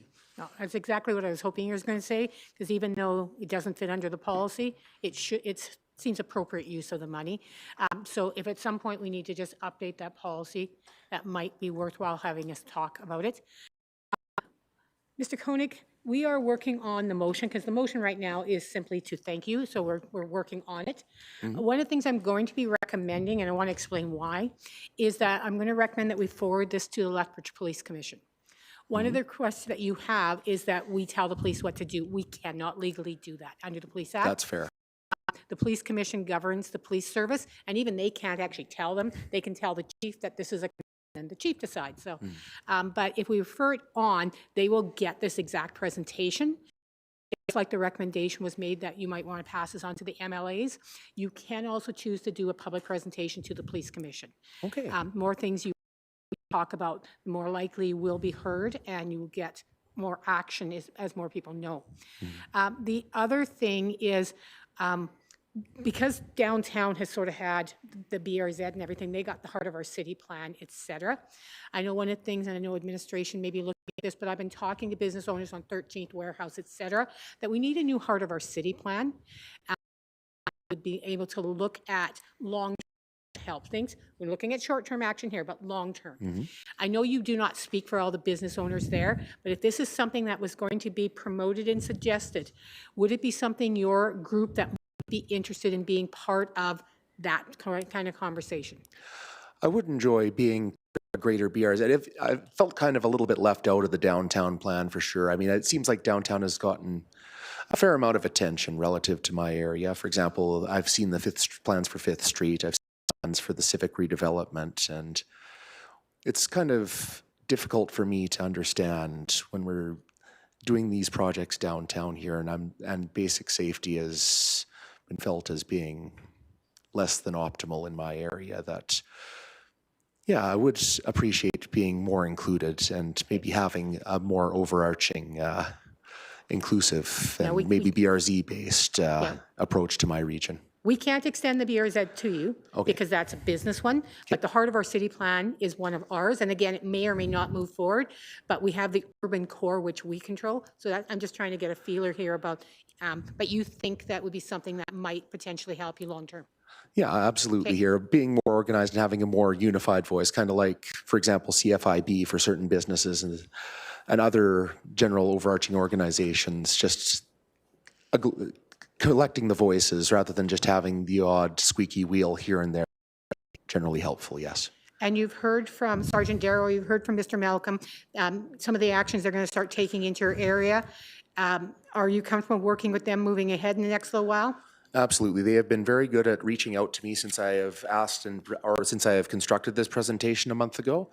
I have heard from, I've also had an encampment officer visit my store here last week as well too, to touch base on general happenings within my general 100-yard radius, and I was able to direct them to some other businesses who were concerned, as well as to address some issues that I had reported earlier that had not been acted upon. I do feel that since I have brought this forward, that I have had significant conversations that have been very positive, and I hope to continue working with the team in the future. And since you like the BRZ, you like what they do, because it is wonderful for us. We have a group we can go talk to. We don't have that in the other neighborhoods. We have it in community groups like London Road, et cetera, but they're the only one that has a business group. Would it be useful if administration came to talk to you, and I mean, it's just information on what a BIA is and how you could set one up in your area, if you ever had the interest? Yeah, I would be open to that for sure here. I know with me personally, I'm largely a single operator business. I don't have as much time as others. Unfortunately, that seems to be changing here. I am expanding and growing, and I should have hopefully a little bit more time for other endeavors here, as I finally have my first casual helper after 5 years. So I say, it's been a hard fight to grow that way, but I've had to be proactive with advertising and such to mitigate some of these other negative factors here. But yeah, absolutely. Okay. Thank you very much. I'll have you have a seat. Thank you. I'm going to turn to my colleagues there. Again, the only motion we had was to accept for information. Between Ms. Hilfer and I, listening to everybody, we sort of added some. So the one is to refer this to the Police Commission. Another one is to ask for an update on CPTED as you guys are working on it. Bring it forward when you are. Is there anything else from my colleagues that you've kind of heard from what we've been discussing? I know admin follow up probably about the BIA and stuff. I don't think they need to be told that. Is there anything else you think that should go in a motion based on the conversation we had? Okay, and I don't have a mover on this. Who would like this one? Okay, Councillor Campbell. So this is the motion we have right now. Be it resolved that the Community Issues Committee refer Mr. Koenig's presentation to the Lethbridge Police Commission, and further be it resolved that the Community Issues Committee request administration to provide an update on CPTED grant at a future meeting. Now that's what's going to be officially in the motion. We also know though that Mr. Malcolm and his group, et cetera, will be having conversations. It's all implied, even if not written. Are we good with that motion? Okay, Councillor Campbell, it is yours. Well, I think it's pretty self-explanatory. We've heard all the issues, and I think these are some good considerations that we can especially bring into the police commission and also to figure out about SEPTED funding. So it's all a great resolution here. And if there's unless there's anything else, I would call for the vote. Thank you. And just also, Mr. County, before I ask for the vote, please know you can always come back, follow up with us, and keep going. This is not a one and done with the committee or council. So And also bring meat.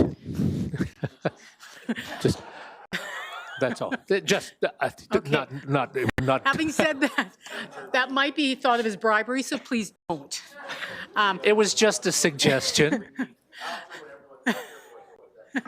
Question has been called. All in favor? All right, that passes unanimously. Thank you very much, and thank you for taking time out of your workday to come down and speak with us. All right, I am going to ask just for a quick agenda change. We've had the two members of the library who have probably quite delightfully sat through everything. They have a submission, probably quicker than the conversation we're going to have with Mr. Hillier. Can we just look at 6.1 quickly? Will my colleagues be okay with that so we can send them on their way? So we'll jump to the library one, and then we'll get Mr. Hillier's probably longer conversation. And so what the library is doing is they are us their bylaw changes because they have to inform us. But this, again, is essentially for information. They are here if you have any questions, or if you simply want to move to the motion, we can move to the motion if there are no questions. All right, Councillor Wolf, go ahead if you have a question. You can tell me if this is not the time to ask the question, but I noticed in the bylaws that currently library passes are free. I'd just be interested for some feedback from the library folks. Like, if there was a marginal fee, would it help kind of like visitations? Would it help with some of the non-favorable actors that maybe cause some trouble out there if they didn't actually have a library card? I guess maybe you don't have to have a library card to enter a library, so maybe it's a dumb question, but is there any thing as a dumb question. I'll have a few. I'll turn the floor I will turn the floor over to our two guests, please, if you want to answer the question. Thank you. Good afternoon. My name is Norma Crowley. I'm the current chair of the library board. In response to your question, the library board has taken the position that we are going to emphasize equity and access and making sure that there aren't barriers for citizens of Lethbridge and the surrounding area to visit the library. Making sure that the library is a safe place is something that we spend a lot of time thinking about. And at this time, the strategy that we've imposed at the downtown, that's where we have that concern, is the presence of security guards, also some advanced security measures that help us monitor inside the building. But our emphasis has been on equity. And I'm pleased to say that year on year, when we go to the community and we ask for feedback, or we ask for feedback from the staff about their experience, is that safety concern or bad actor concern seems to be dropping. So because it appears for now that that system is working, we will leave our emphasis on making sure that the library is accessible for all citizens. Is it common for library cities of our size, or say the big cities, to have free library passes? Is that the norm? My understanding is that Alberta is one of the only provinces that permits us to charge a membership fee, and that there are very few jurisdictions within Alberta who do. So if we were to bring that back, because we haven't charged fees since 2019, we would be behind like Taber, Wetaskiwin, Airdrie, Red Deer. We'd stand out for charging it. Thank you. And to follow up with part of the question, you can use all services in the library except taking things out without a library card. That's correct? right. So You yeah, can- the only thing the library card allows you to do is actually borrow stuff. I think you may also, there's some.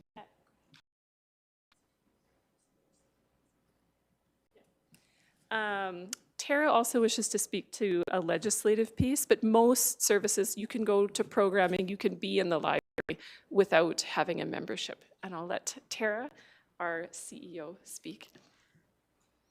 Sorry, I just wanted to make sure that there was also information provided in answer to your question around the Alberta Library legislation, which does provide us the framework for what we are allowed to charge for and what. So it specifically says that a bylaw to pay a fee or charge a fee for admittance to any portion of the building that is used for public library purposes is not permitted. For sure. So our library memberships, as Norma pointed out, are for very specific purposes, and it is mostly about taking materials out of the building or checking out materials on our website, because we have e-materials available as well. So that's mostly what the membership fee, or the membership, pardon me, is for. And obviously it allows us to recover materials and that sort of thing, to have to sign up for a membership card. Thank you. Thank you very much for answering the question. I don't see anybody else in the queue, so we will go to the motion. This motion is coming from Councillor Parker, and it is, be it resolved that the Community Issues Committee received the Lethbridge Public Library bylaw updates for information in accordance with Section 37 of the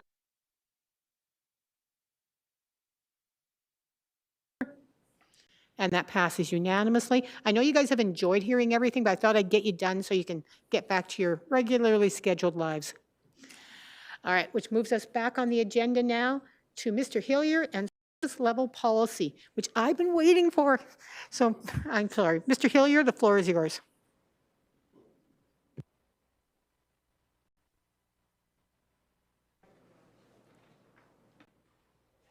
And there should be a couple of slides, I believe, as well. Perfect. Excellent. Thank you for having me here today to set the stage for your conversation about developing a council service level policy. The city manager has asked me to talk through a couple of service level examples and outline the current work that is happening related to service levels across the organization. Next slide, please.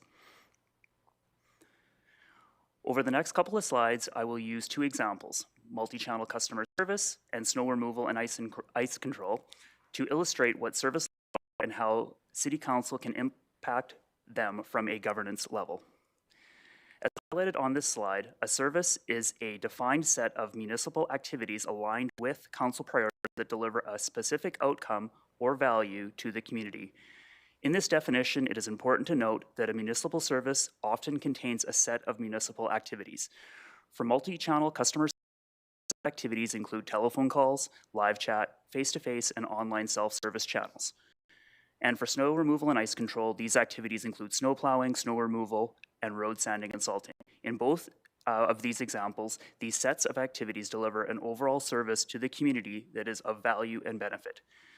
My team in corporate performance is currently working with all departments across the city to create a central repository for all our services, as well as our service level targets and performance. It will be highlighted during the discussion on the next slide, but it is important to note that in most instances, these service levels are already established and currently being monitored. The work from my team is to ensure that this information is in a consistent, standardized format that is easily accessible from a central location. One of the standardizations we are working on is to classify each of our services under one of four categories that you see on the slide here. Outcome driving services are the services that directly produce results and value to our residents. These services will typically be the focus of council, as they are the ones that directly impact residents, the ones that you notice and hear about when you're out and about in the community. The two examples today are both outcome driving services. Organizational assurance services protect the city from regulatory, legal, and operational risk. Some examples of these types of services would be cybersecurity, payroll, and procurement services. Enabling services provide the systems, processes, and information required for outcome-driving services to operate effectively. Many IT services would fall into this category. And lastly, strategic governance services set direction, policy alignment, and organizational priorities. Services from government relations and corporate performance to this bucket. Next slide, please.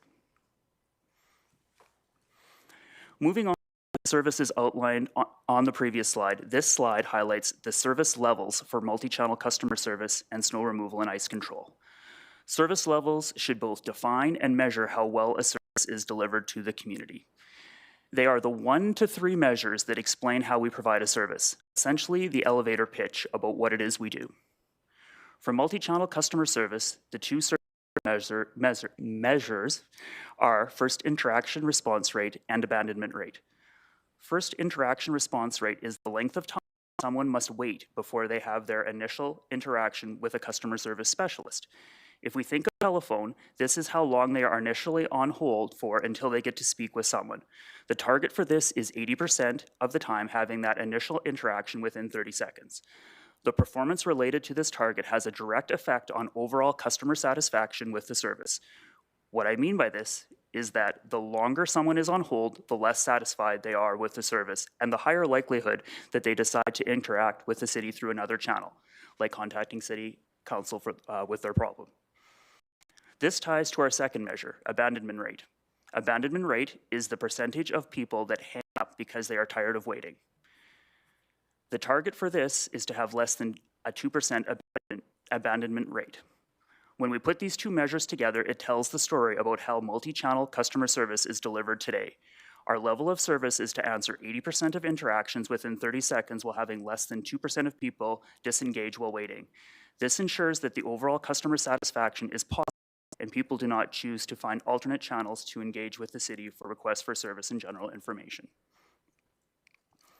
Moving on to snow removal and ice control, the overarching service level for this service is the compliance with snow and ice control policy CC34, a council policy, which outlines the snow plowing and ice control priority system. This council policy states that Priority 1 routes will be completed within 24 hours of a snowfall event ending. Priority 2 routes come after that and are to be completed within 24 hours of completion of Priority 1. Priority 3 are to be completed within 24 hours of the completion of Priority 2 routes. All other roads within the city will be cleared as necessary if they are impassable by emergency vehicles and the general public. As stated within that policy, the intent of the policy is to minimize the economic loss to the community, reduce inconvenience, hazards of winter conditions to motorists, and facilitate the operation of transit and emergency service vehicles. Next slide, please. Council's role with service levels is at a governance level where you set direction, confirm services and service levels, and allocate budget. The how a service is delivered is the work of administration to deliver based on your direction. I used the word confirm services and service levels on purpose, as council's role would be to direct administration to create or adjust a service or service level, and for administration to do the work and bring that information back to council for confirmation or approval. Council would then allocate budget to ensure delivery of the service at the confirmed service level. Council's direction should reflect community priorities and expectations and will always need to balance the trade-offs. What I mean by this is that typically a higher level of service comes at a higher cost, but also typically equates to higher overall community satisfaction with the service. Reducing budgets will typically reduce the level of service, which typically leads to decreased satisfaction and increased citizen complaints. Let's bring it all together in one illustrative example. And again, I use the word illustrative because as you will see here, it's not necessarily based on community feedback, nor would this be my recommendation. But let's just say that council is hearing from some of the community that they do not do snow removal and ice control, and would be okay to drive on snow-covered and icy roads. Provide direction to administration to report back to council with recommendations to reduce the level of service for snow removal and ice control. Let's just say that through an analysis, it was determined that the service level time can double for each of the priority levels. So essentially, a Priority 1 route like Whip Up Drive could take up to 48 hours to be cleared after a snow event. Based on this service level change, the decision is then made that the budget can be reduced by 50% to achieve this revised service level. Fast forward in this example to the first major snow event of the year, and roads are being cleared half as fast as they were in the past. We see an increase in motor vehicle collisions, some streets are impassable, and the movement of goods and services is slowed for a longer period of time. Residents and business owners become frustrated with the situation, reach out to council to voice their displeasure with the state of our roads and the service that we are providing. that this fictitious example helped to illustrate council's governance role related to service levels as well as the trade-offs that council will need to consider in this area. With that, I'm happy to answer any questions you have as you head into your discussion about a council service level policy. Thank you very much. And I am going to see if there's anyone in the public who wishes to speak to this. I don't think there is, but I have to ask that. So we will move to questions on this. I want to remind my colleagues, we are looking at the highest level here. We're looking at the policy and what we want in the policy. So what are the guiding principles we would like to set in a policy that would then come back in a draft, and that would then sort of set the program. And at a certain level, we get to set the policy, the overarching program, then we hand it to admin. But this is the highest governance level. What do you want in that policy? Understanding now what service levels are. So that's the conversation we need to have today. So Councillor Doria, please go ahead. Thank you, Acting Mayor. I'm so happy for this presentation. I really appreciate the work you have done. If you can come back, please, to the slide where in service levels and council, please. And in that presentation, I just want to know, in that slide, I just want to know if we can, like, to form a policy, we can specify each service that you are providing to the community. So, for example, you made an example of snow removal, right? And then those parameters there will be considered. So, in your example that there are complaints or what we heard outside, and do the balance trade-offs. Sometimes maybe we will increase our service, or maybe they have to do something. Are we also doing that to all services that we are doing in the community, like our community services or the water supply? Or can we specify each service and have these parameters to consider? Councillor Doria, that's the goal we're heading to. We're nowhere near that yet. We're at the beginning of setting up this entire program. So while there are service levels out there, at no time in the history has the council set a policy around it and set it. So every department has service levels, but we have not done the work of combining them all under priorities, working with the community. And so that's the sort of stuff. So if that is something we think needs to be in the policy at that high level, that's the conversation we have today. And don't get me wrong, departments are doing a wonderful job with service levels. Yes. It is that overarching council role that has not been as well defined.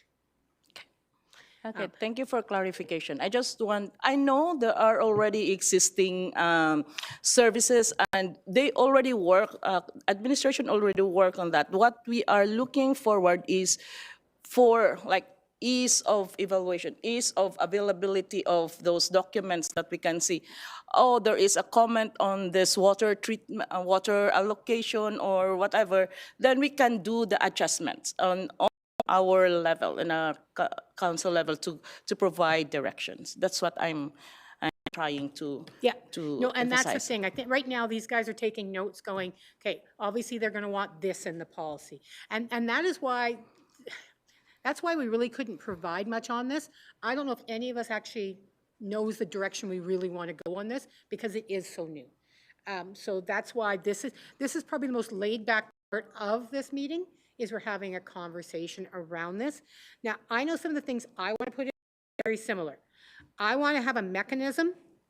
So in the policy, that council and administration creates a mechanism for prioritizing across departments. So that, we can have a way of saying, again, if something goes wrong, we're like, we've already said this is more important than this.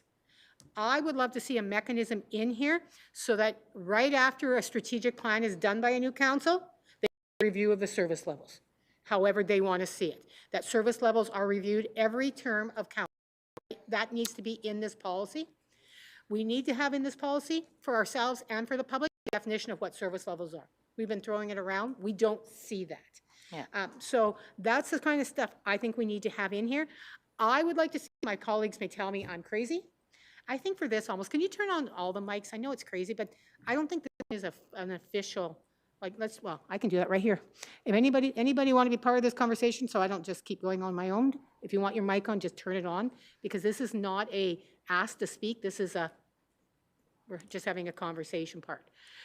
I would like to see a mechanism in the policy that we're going to develop a mechanism for the public's input service levels, because we're doing it for them. I would like to see something in the policy that service levels are the promise we make to our community, so that when you pay your taxes, you know what you're getting. These are what your money is going towards. So it's the return on investment. And so it's very obvious. And I'd like to see in the service level links to or somehow a list of the service levels that we're offering. A link to or a list of the service levels, right? Yeah, that's so the list. Snow, like this department has these service levels. Check on here to see what it is. Once we get that, then we can actually sit down and go, too high, too low, what's the price? But that, to me, is what I think needs to be in the policy to start. Oh, all right, Councillor Parker, go ahead. Well, this conversation is good because it kind of ties into what we're doing next week at strategic planning, you know, and I'm thinking, you know, all the service levels, there's so many, and I couldn't tell you exactly what service levels, but I think I'd like to see reviewed, like objectives and service levels kind of go hand in hand. And so, but service levels are like, hey, when is my garbage being picked up? I know the service levels are. When is like how often does the grass get mowed in the local parks? Those are service levels and standards. You asked the question, which I want them all to be reviewed, but I think we need to have like, is there 25 that we need to be reviewed? How many exactly are there? Because I don't want to go after every single like the minor stuff within the city that just the option, but the stuff that people touch and feel and breathe every day. Everything from pools, like are we talking about pools, hours of service? Are we talking about all that kind of stuff? Well, and that's, it sounds like right there you're suggesting in the policy that the outward-facing ones, we would like to be reviewed faster than the inward-facing ones. We recognize the importance that the corporation has to run. We need those service levels. But for the conversation with the public, maybe the outward-facing ones is where we do the first work. The things that people see on their tax bill. You know, when we say like, how many cents goes to transit, how many cents, like that kind of stuff. Like, and I'm talking all the way from how far people have to walk from a bus stop to their house on average. Because I think right now it's like 400 feet or there's certain standard levels. Is that something that's realistic? Or is that something that has to be changed that we heard during the last 4 years? But the key thing I heard is you got to do this every term. And I think you have to do it. This should have been done actually probably a few months after we got elected. I know our strategic planning is pretty late into the term, but something that should have been done sooner than later because all the things were top of mind after going through an election cycle. So just my food for thought. Okay, Councillor Bieber, I think you... Chair, to your point, I think it's essential we get the public input in this. We answer to them. We need to be responsive to their needs. And the more public input we get about their preferences for service levels, we have a better idea what kind of direction to give to administration. It's crucial we hear them out. Especially probably the first time, right? Like, and this is brand new, and I don't think the public, like we've been talking about, they haven't. So it'll be interesting to see what mechanism we on that. All right, Councillor Doria. My take is different. For me, I think it's better to collect first historical data, like what we are doing now, not necessarily historical long time ago, but what we are doing now, then we evaluate for the purpose of the trade-offs. Are we like doing it better, or maybe we have to improve more, or what before the participation of the public? To have a baseline data to show them, like before we are trying to get their ideas, are we going to improve this part, or what were your comments? So I know in fact that all the departments already have this data. It's not presented in a way that we like to have right now. So what I am suggesting, if it's not too much to ask for the administration, we can have like a historical data or our data before we can set out to the public that, can you comment this? Can we have more information in order to formulate a better policy for that? Yeah, That's no, my I take. think that's in there, right? Because I know 311's working on that, some of the departments are working on it. We don't know how long it's going to take, but yes, they are starting to collect that ad administration. And so this is how it usually works. We do the top-down policy. They're doing stuff from, that level, and it kind of meets in the middle.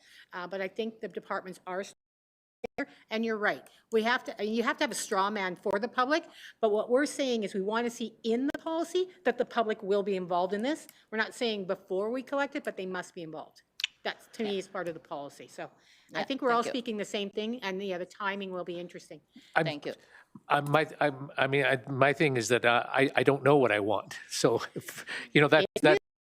that's the thing, is that I would like to see sort of, this is the chicken before the egg thing. Let's find out what we want, and then we'll decide if we want it, sort of thing. So I need like Doria was saying, we need a little sort of the data, the information, what's there, and what is it that we need to look at. So at this, like I said, I don't know what I can input until I see it. Yeah.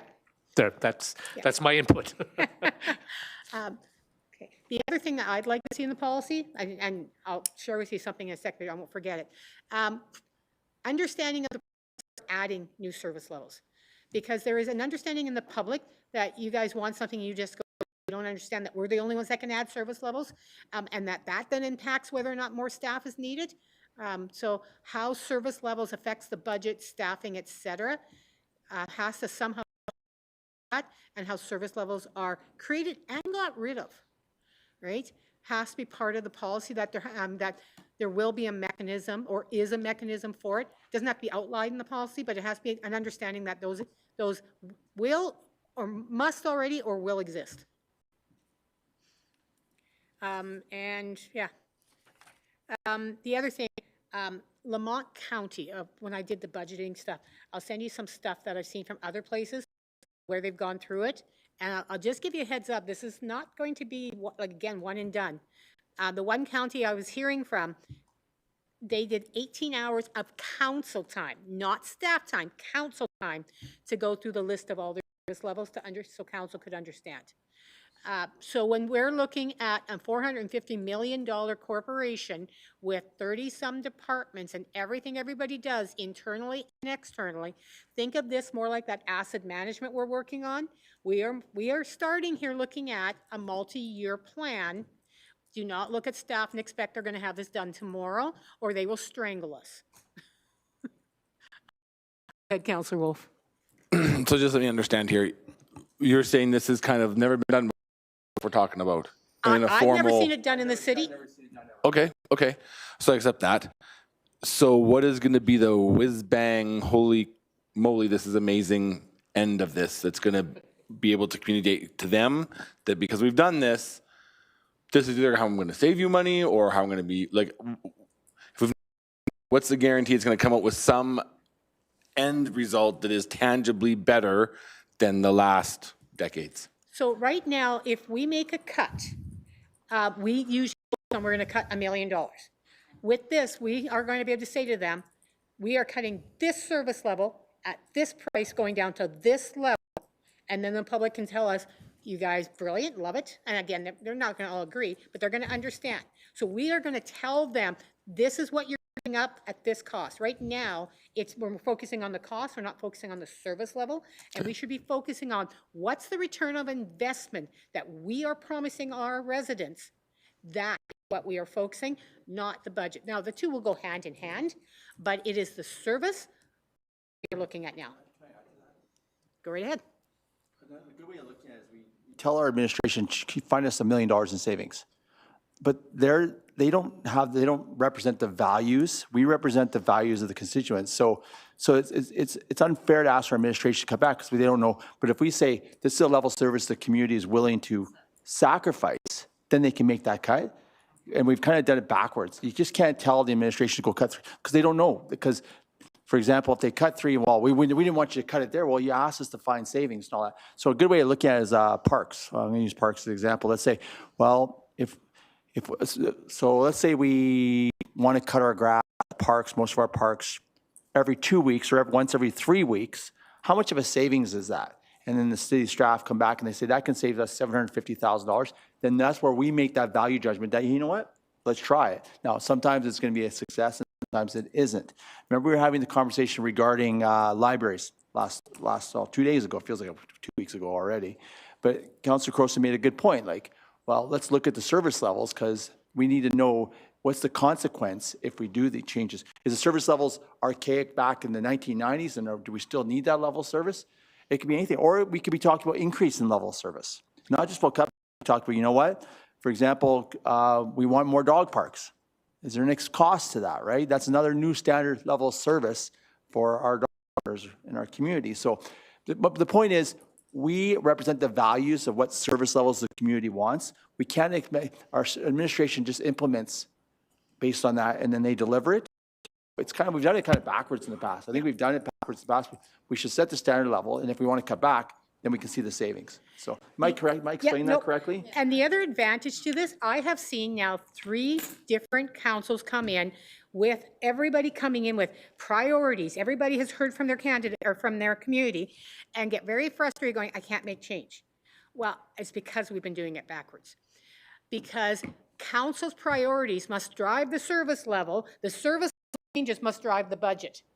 And so when we know the service levels and you say, one of my greatest priorities is community involvement. Well, then you look at the things like rec and things like that and you go, those are higher priorities now in service levels, and things that aren't those, as much as you might love it, you're like, I give that up or lower that service because it's not a priority. So you get your priorities, you know what service levels link to what priorities, you make the cuts, and then you have the budget. And so I believe, one, why service levels conversations are being held by councils, it gives more strength to councils and through councils, the public, because all the service levels need to be linked to the priorities of that council. That's why you do it every 4 years, because otherwise you may have a priority, but when you say go cut $100,000, they might not cut the priority you want.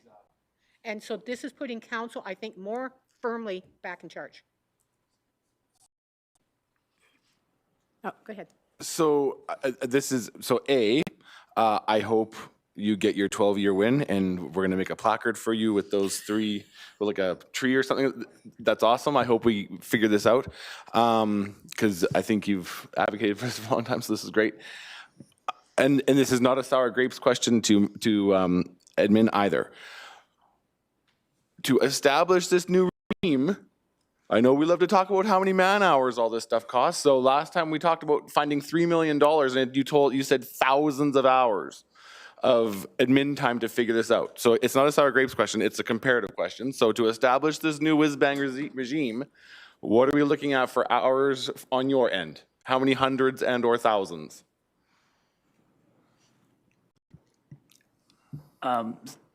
So to answer that question, my team probably takes 100 hours at corporate performance is already working on this, and it is our intention to have the service level repository. So I want to be clear again. This is from my team's perspective. We are building the repository of the organization's service. The target, like what is the service level? What is the established target for that? And that could be based on council policy or other council direction through bylaw and whatnot. It may be through regulatory standards. So often some of our utilities, transportation as examples, they actually have legislated service level requirements that they report on to, like, again, as the example, electric would have to report on certain standards to the Alberta Utility Commission on an annual basis, or some of the service levels maybe are actually just for management expertise, and those are maybe ones that can be looked at. But again, what we are creating is the repository that says this is the service level, this is the target. So again, using the multi-channel customer service one, again, one of the targets in there was that we answer and I'll speak to this one because it's I know my numbers in that one, and I don't know others right off the top of my head. But within that particular area, one of the standards that we had there is that we do want to answer 80% of calls within 30 seconds. Our performance last year was 67% on that, so we were a little bit below the standard. But what we would be giving you as council is that line item to say the standard. This is the service, this is the standard, this was the performance. And again, the savings or anything like that, or the value decisions that Councillor Parker described, that would be the work that Councillor Croson was discussing that council would need to do. So if I'm understanding you, how many hundreds and thousands? It sounds like you're saying, Councillor Wolf, this is already kind of underway. This is not going to be the bill comes 6 months saying, oh, the extra $4 million we spent to find this money or to establish this, we're not seeing that. I think what you're seeing is council is seeing a new way of doing it, and we haven't been doing our job. Admin has always been doing their job. Okay, great. Thank you. Thank you for that. Seriously. So last little follow-up. Nor in 6-8 months when I come to say, okay, well, this service level, how do we look at reducing that? I am not going to be told, well, Councillor Wolf, that's going to cost us 1,000 hours to figure that out. Is that accurate? I would defer to the CFO, Mr. Matthews. He got elected, but again, that work would be outside of the scope of my area. Thank you, for the question and also being elected. So, in regards to this here, so when you get into the service level side of it here, to answer your question, depending on the level that council sets the service levels at. So when I say, in department areas of this, we can tell you those pieces. If we're trying to go down to very individual subcomponents of that takes more work and analysis and more system pieces to get there. The reality is that we will be able to give you just like the manager has just mentioned here. I'm totally tired this week, obviously. Anyways, from a few other things that have been going on, but the real thing is that we will be able to give you the service level components, the KPIs on that, and the dollar values that are associated with that. So as long as it's a service level that we're looking at and monitoring, we'll be able to do that. It will take us, to your point, this isn't a small piece of work to actually look at. So what this means is that the team here is identifying it with our staff already. We're already doing this stuff, but there is some things we will have to do in the background in our current financials. So our current financials are set based on public sector accounting standards and how we report out to the province. So we will have to actually allocate dollars in the budget in the way you want your, ultimately the service levels come in. So that is a piece of work that we will be doing internally. It's not, I think what your question is, Councillor Wolf, is that looking at it from the point of view of are we going to have a whole bunch of consulting and a whole bunch of other things to get this? No, but not necessarily, depending on how you guys lay this out. So if it's like how we're doing the asset management plans and other things in our staff where we do it, like I heard around the table here, where we're looking at doing the forward-facing groups on that and picking certain groups as the higher priorities to work on first. You tell us which areas you want to look at first. That also limits down the amount of work to get to the new area. But this is the way to actually be able to take a look at ultimately how councils would want to take a look at the information to be able to describe. So how much, what is it that we're doing in each one of these departments from a bigger area? How much does it cost? I heard around the table here are the benchmark pieces, on it, like where are we today? And so forth. So it actually makes a lot easier discussion than whether or not, you need to add another employee onto this, or reduce an employee onto this, or a contract. So the long story short, there is time to do this work. There's no question about it. But what I'm hearing today is that if the policy and what you tell us is in bite-sized chunks, we will build it for you and come back. If you're wanting to know every single service level in the city and at a very fine level, which we would probably go back and say, well, that's probably more an operational service level than it is a governance service level. But if you wanted to get down into those kind of minutiae, yeah, that would be, we'd probably respond back to you that that's too much information.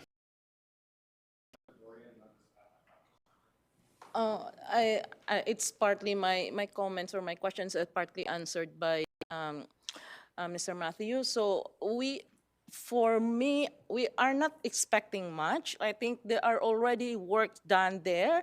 It's only for evaluation. I just really like that information that we can have the allocated budget, like how we can trade off in order for us to provide direction.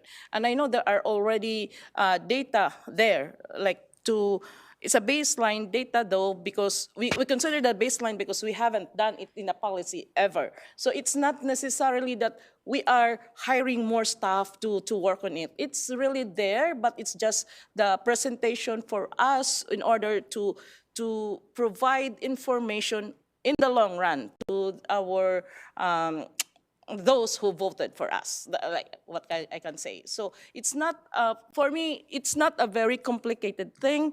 It's just a matter of like making it, it's like a repository. It's like making it ready for us to collect the information when we need it. So that's the only comment I have. Thank you, Acting Mayor. Go ahead, Councilor Wolf. Thank you.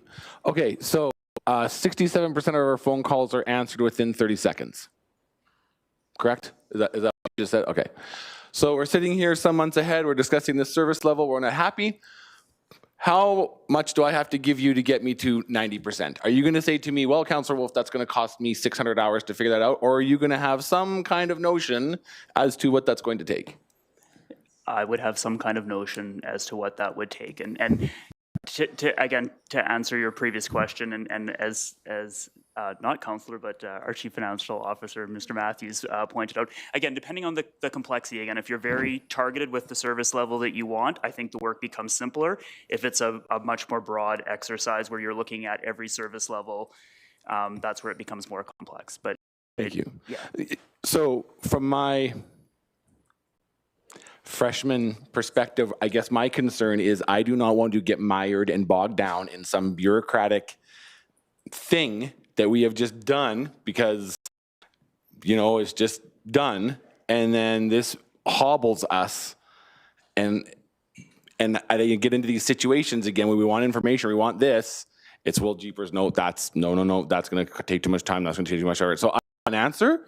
I just want to be on the record that that's, and I don't mind supporting whatever the heck it is we're going to put up there. But that's, when I hear this, thank you. Well, I mean, and that could go in the policy, that this has to be something that makes it more effective and does not just add work to staff to add work, that the service level policy has as a mandate to make sure it helps make council make better decisions and helps, you know, add to what we provide to the customers. It is not about simply knowing the minutia of your life and adding that work. So the effectiveness of a service level, like, should be in the policy, that, you know, this is being done to make the community, to make the corporation more effective. We're not doing it just as a make work project. Yeah. Thank you. All right, so I want to remind you right now, only thing we're asking them to go is work on this policy. When and they are doing, I know these guys are already working on service levels on, you know, we're seeing this right across the province. Communities are having this conversation. And one of the reasons we're bringing it up, when they did the review of Medicine Hat, that was one of the things they got their hand slapped for, is not having a service level policy. The province is starting to expect service level policies and starting to expect some of these programs to go ahead. So I think and I think we'll have lots of conversations with other municipalities who are also working on this. So that'll also help move us ahead. So only thing we are requesting now is that they take all that information they just heard from us, go away and draft a service level policy and bring it back for more conversation. And so we have 2 dates. If we could see it by Q3, or could we see it before the budget deliberations? Budget deliberations is a little more fast. It would be helpful at that point, not needed, because it's just June, that'd be Q2 or Q3? Or are you looking at me going, oh, can we push for Q4? I mean, I'd like to see it sooner than later, but I know we take August off, et cetera. You guys are allowed legally having vacations too? Thank you, Acting Mayor Croson. So a couple of things on that one. If it's the policy and the service level catalog, we probably could have that by, in the June period. Putting costing to it, the next pieces. No, we're not asking the costing yet. Okay. No. Because just want to set expectations, that takes more time. Yeah. Once that's piece, so we can, I'm looking at the team here, and I think that I will let Mr. Hillier speak. Yeah, because I don't think we're asking for costing yet, because one, I want to make sure everybody feels comfortable as we're moving ahead. And the costing, why do the work if everybody here goes, what did we just create? So I was going to swear, but I won't on camera. And I, for the most part, agree with what was just stated. I think, and again, knowing that this conversation was happening, I have done some research and looked at how this is structured in other municipalities. So I think there's going forward with this, there's likely, I'm going to say 3 components to it. So component 1 is the actual policy itself, which explains like the how and the why within the policy and all of those things that I've heard throughout the conversation here today. Typically, the actual service, including target performance and budget, is referenced as a separate item from that. It's not actually included within that actual policy. So within that policy, you wouldn't have 100 pages of service levels and targets. So if we're talking strictly just about the draft policy, that component, as was discussed, I think we could probably have a draft to you by the June time. The catalog without budget, I think could be available by Q3, and the budget, again, is probably a little bit later than that. So we could look at it as 3 stages there if you wanted, or again, all together at a later Okay. time. So I'll go back to my colleagues then. Do we just want to ask for the policy by Q2? And as soon as we see the policy, if we like it, then we would ask, give them the next one, which would be the list. And if we like that, then we ask for the budget? Or do we want to just wait, give them to Q3, bring us the policy and the list by Q3? Like the step The by 3-step. Yeah. Okay. So I like that idea. Is that consensus around the table? Option 2 then? Option 1 would be, we get the policy, soon as, if we like the policy, then we ask for the list, and if we like the list, then we ask for the costing with the list. Right? And then, okay. All right. And so we'd like to see that, the policy by Q2, so sometime before, basically, okay. Be it resolved that the Community Issues Committee refer this item to administration to draft a service level policy incorporating the feedback from committee at today's meeting and return to a meeting of the Community Issues Committee by the 2027 operating budget deliberations that are scheduled in June 2026. Council's good with that? Admin, is that doable? Oh, no. This is what committees, this is what committees are really supposed to be. They are supposed to be these working committees. Okay. Do you guys mind if I take this one? Because but I kind of care about this one. Well, it's not all me, but I am behind this one. This will either blow up in my face, or 20 years from now, they'll be looking back going, that was brilliant. All right. Yeah, well, yeah. So I will move this, and unless there's any comments, I will just ask for the vote. Questions called, all in favor? All right. Oh, sorry, Mr. Hillier, you had your mic on? Oh, did we just not shut you off there?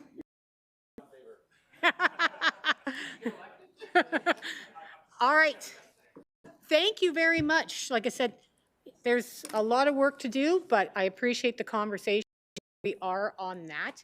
So we will now go to 6.2, Excite Lethbridge Monthly Financial Update. Again, this is a submission. You have the 3 different documents connected to it.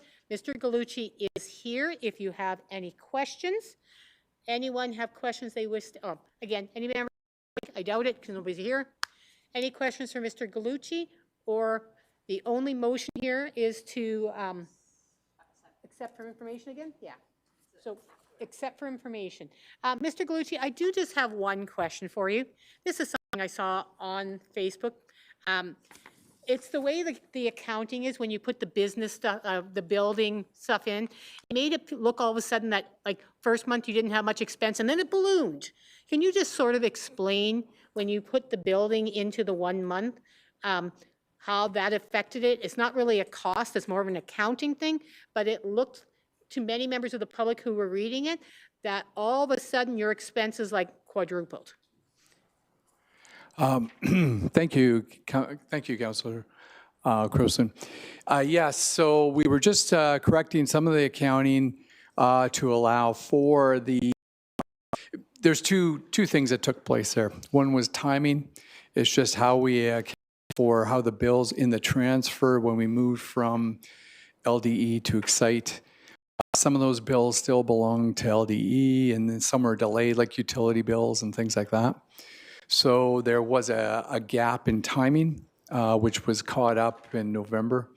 The other part was that the asset was attached to the basically the income statement, and that is because there had to be a transfer of that asset onto the balance sheet, but it has to pass through the income statement to And get by there. that, you mean the non-cash charge of capital asset depreciation, that 467,000. You didn't randomly lose that money. That is an accounting mechanism to put it on the books. That's correct. Now on that one, yes, we have to recognize it as a depreciation, but it is actually not a true cash expense. It is an accounting allowance, which we have to show, but it doesn't represent an actual cash expense. Yeah, because it just looked like you had lost a huge amount of money right there, like then, and that's what people were saying is all of a sudden, it just became basically unfeasible to have, or unfeasible? I don't know if that's a word, but you know what I mean. It just looked like we had lost a lot of money, and that's accounting, not true money. Correct. Okay, that was the only question I had. Thank you very much, because like I said, I saw that on Facebook, and people were quite concerned about that. Councillor Campbell? Sure, and just because you're here, and I always like to keep it pretty casual, but I always like to find out the sense of how things are going, what excited you in the last little while, and what's also got you going, for the future. Oh, well, thank you, Councillor. We are quite excited about 2026. We are really starting to make some inroads. We're starting to hit some targets that we wanted to achieve. Just for a couple examples, our Ag Expo, we were hoping to hit a revenue target of about 1.3 million, which we did in revenue, which resulted in first time ever us netting $1 million on that event, which really helped our February results, which you'll see in a couple of months. The other thing that we've really been able to do is make some inroads on Excite, Lethbridge, and our rentals and being recognized in attraction and event attraction. We still have a long way to go, but at least we're starting to be recognized. Our rental revenue on the books for 2026, we have a goal of $1 million. We have now hit roughly about 620,000, and we still have a few months to go before people start thinking about 27, 28. So we are at 60% of our target and hoping to hit that target, which is a new target for us. The other thing is just some of the events we have coming. We're being able to attract events a little further out from Calgary and Edmonton, along with our rebooking.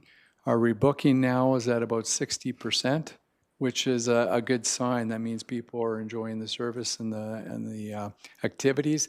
So having people rebook that strong is a good sign. And nice to see Aggie Days back, right?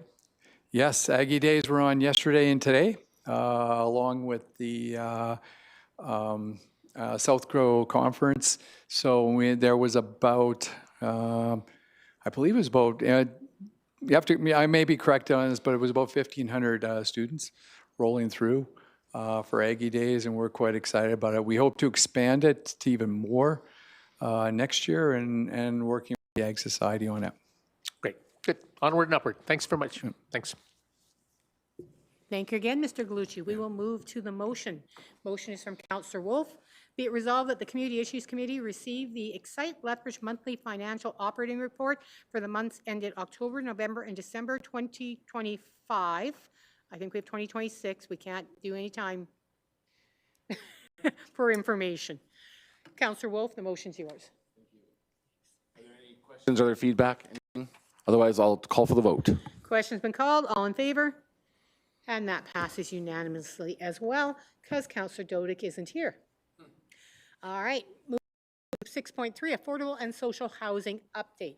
So essentially what we have here, and Mr. Pitcher is here if we have any questions on this, we had given direction to administration, but then the province put in Bill 20, which basically says what we get told them, don't do because it's already been done by the province. And so what they're suggesting is that we ask them to go back to work, draft us a non-market housing investment proposal using, what the federal government is looking for, what the provincial government is looking for, all the options, and bring it back to us by Q3. That, in a nutshell, is what we're looking for. Any questions from any members of the committee? That Mr. Pitcher didn't waste his time coming down here. No, just kidding. Right? I don't see anyone with questions, so we will move to the motion. Oh, another, okay. I will give this one to Councillor Campbell. It resolved that the Community Issues Committee recommend that City Council, 1, confirm that this report satisfies the requirements of the directed resolution to return following the implementation of the Government of Alberta's Bill 20, Municipal Statute Act 2024, and to direct administration not to proceed with further development or implementation of the nonprofit affordable housing tax rebate grant program, and incorporate learnings from the draft program guidelines to future housing and development-based incentive discussions. And 2, direct administration to return to a Community Issues Committee meeting in Q3 2026 or earlier with a drafted non-market housing investment proposal, combining a variety of available municipal tools for review and approval by Council prior to presentation to federal and provincial partners. Everybody understand that? Councillor Campbell, that is your motion. Call the vote. Question's been called. All in favor? And that passes unanimously as well. No, we have 6.4 and 6.5. Both of these are similar in that every council term, by our own policy, we review one of the policies we have. And so administration looks at it and brings it to us. Ones that are simply housekeeping, and these ones are more in the housekeeping fashion, are usually relatively easy to pass. We just have to say, sure.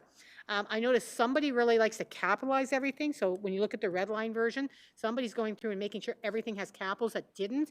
It's just different grammar. So that's a lot of the red line. We'll go through each one separately, but these ones are, from what I read, just a lot of housekeeping in both of these to kind of bring them up. But 6.4 is affordable housing and homelessness. This one is Mr. Malcolm. So if we have any questions, Mr. Malcolm is here. And forward, it would be from, we'll give this one to Councillor Bieber, the affordable housing and homelessness. Are there any questions around changes to our policy? I see no questions. So I will read the motion. Be it resolved that the Community Issues Committee recommend that City Council approve policy CC32, affordable housing and homelessness, as provided in attachment 2. And before I do that, I'm just going to look at my own notes to make sure I didn't have something I was going to ask. Oh, I just want to mention, we've historically sold a lot of lots for $1. There's just like, anytime we had a housing crisis, that was always sold lots for.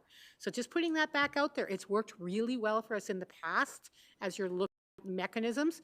The city has used that a lot. We have land. We won't build you a house, but we'll get you land. And we've done that many times. So I just want to throw that out there. Question's been called. All in favor? I'm not saying that is the proposal, but I say we do it a lot. And CC20, use of city funds to purchase alcohol. Essentially, unless the city manager gives permission, city staff cannot drink alcohol using city funds. City council, you are allowed to. That's basically the motion or the policy. I'm not saying you have to, but not set a policy about our drinking. So which. Yeah, best practice, and best practices, please don't drink too much that you're embarrassing the rest. That's also best practice. So Councillor Campbell, this one is yours. Be it resolved that the Community Issues Committee recommend that City Council approve policy CC20, use of city funds to purchase alcohol as provided in attachment 1. Councillor Campbell. I'll drink to that. Anybody else? Question has Call the been question. called. All in favor? All right. Thank you all. Oh, I got you done with 12 minutes to spare. Enjoy your long day. We're adjourned. Thank you, Ms. Hilford. Thank you, Mr. Matthews. Thank you, Ms. Mitchell.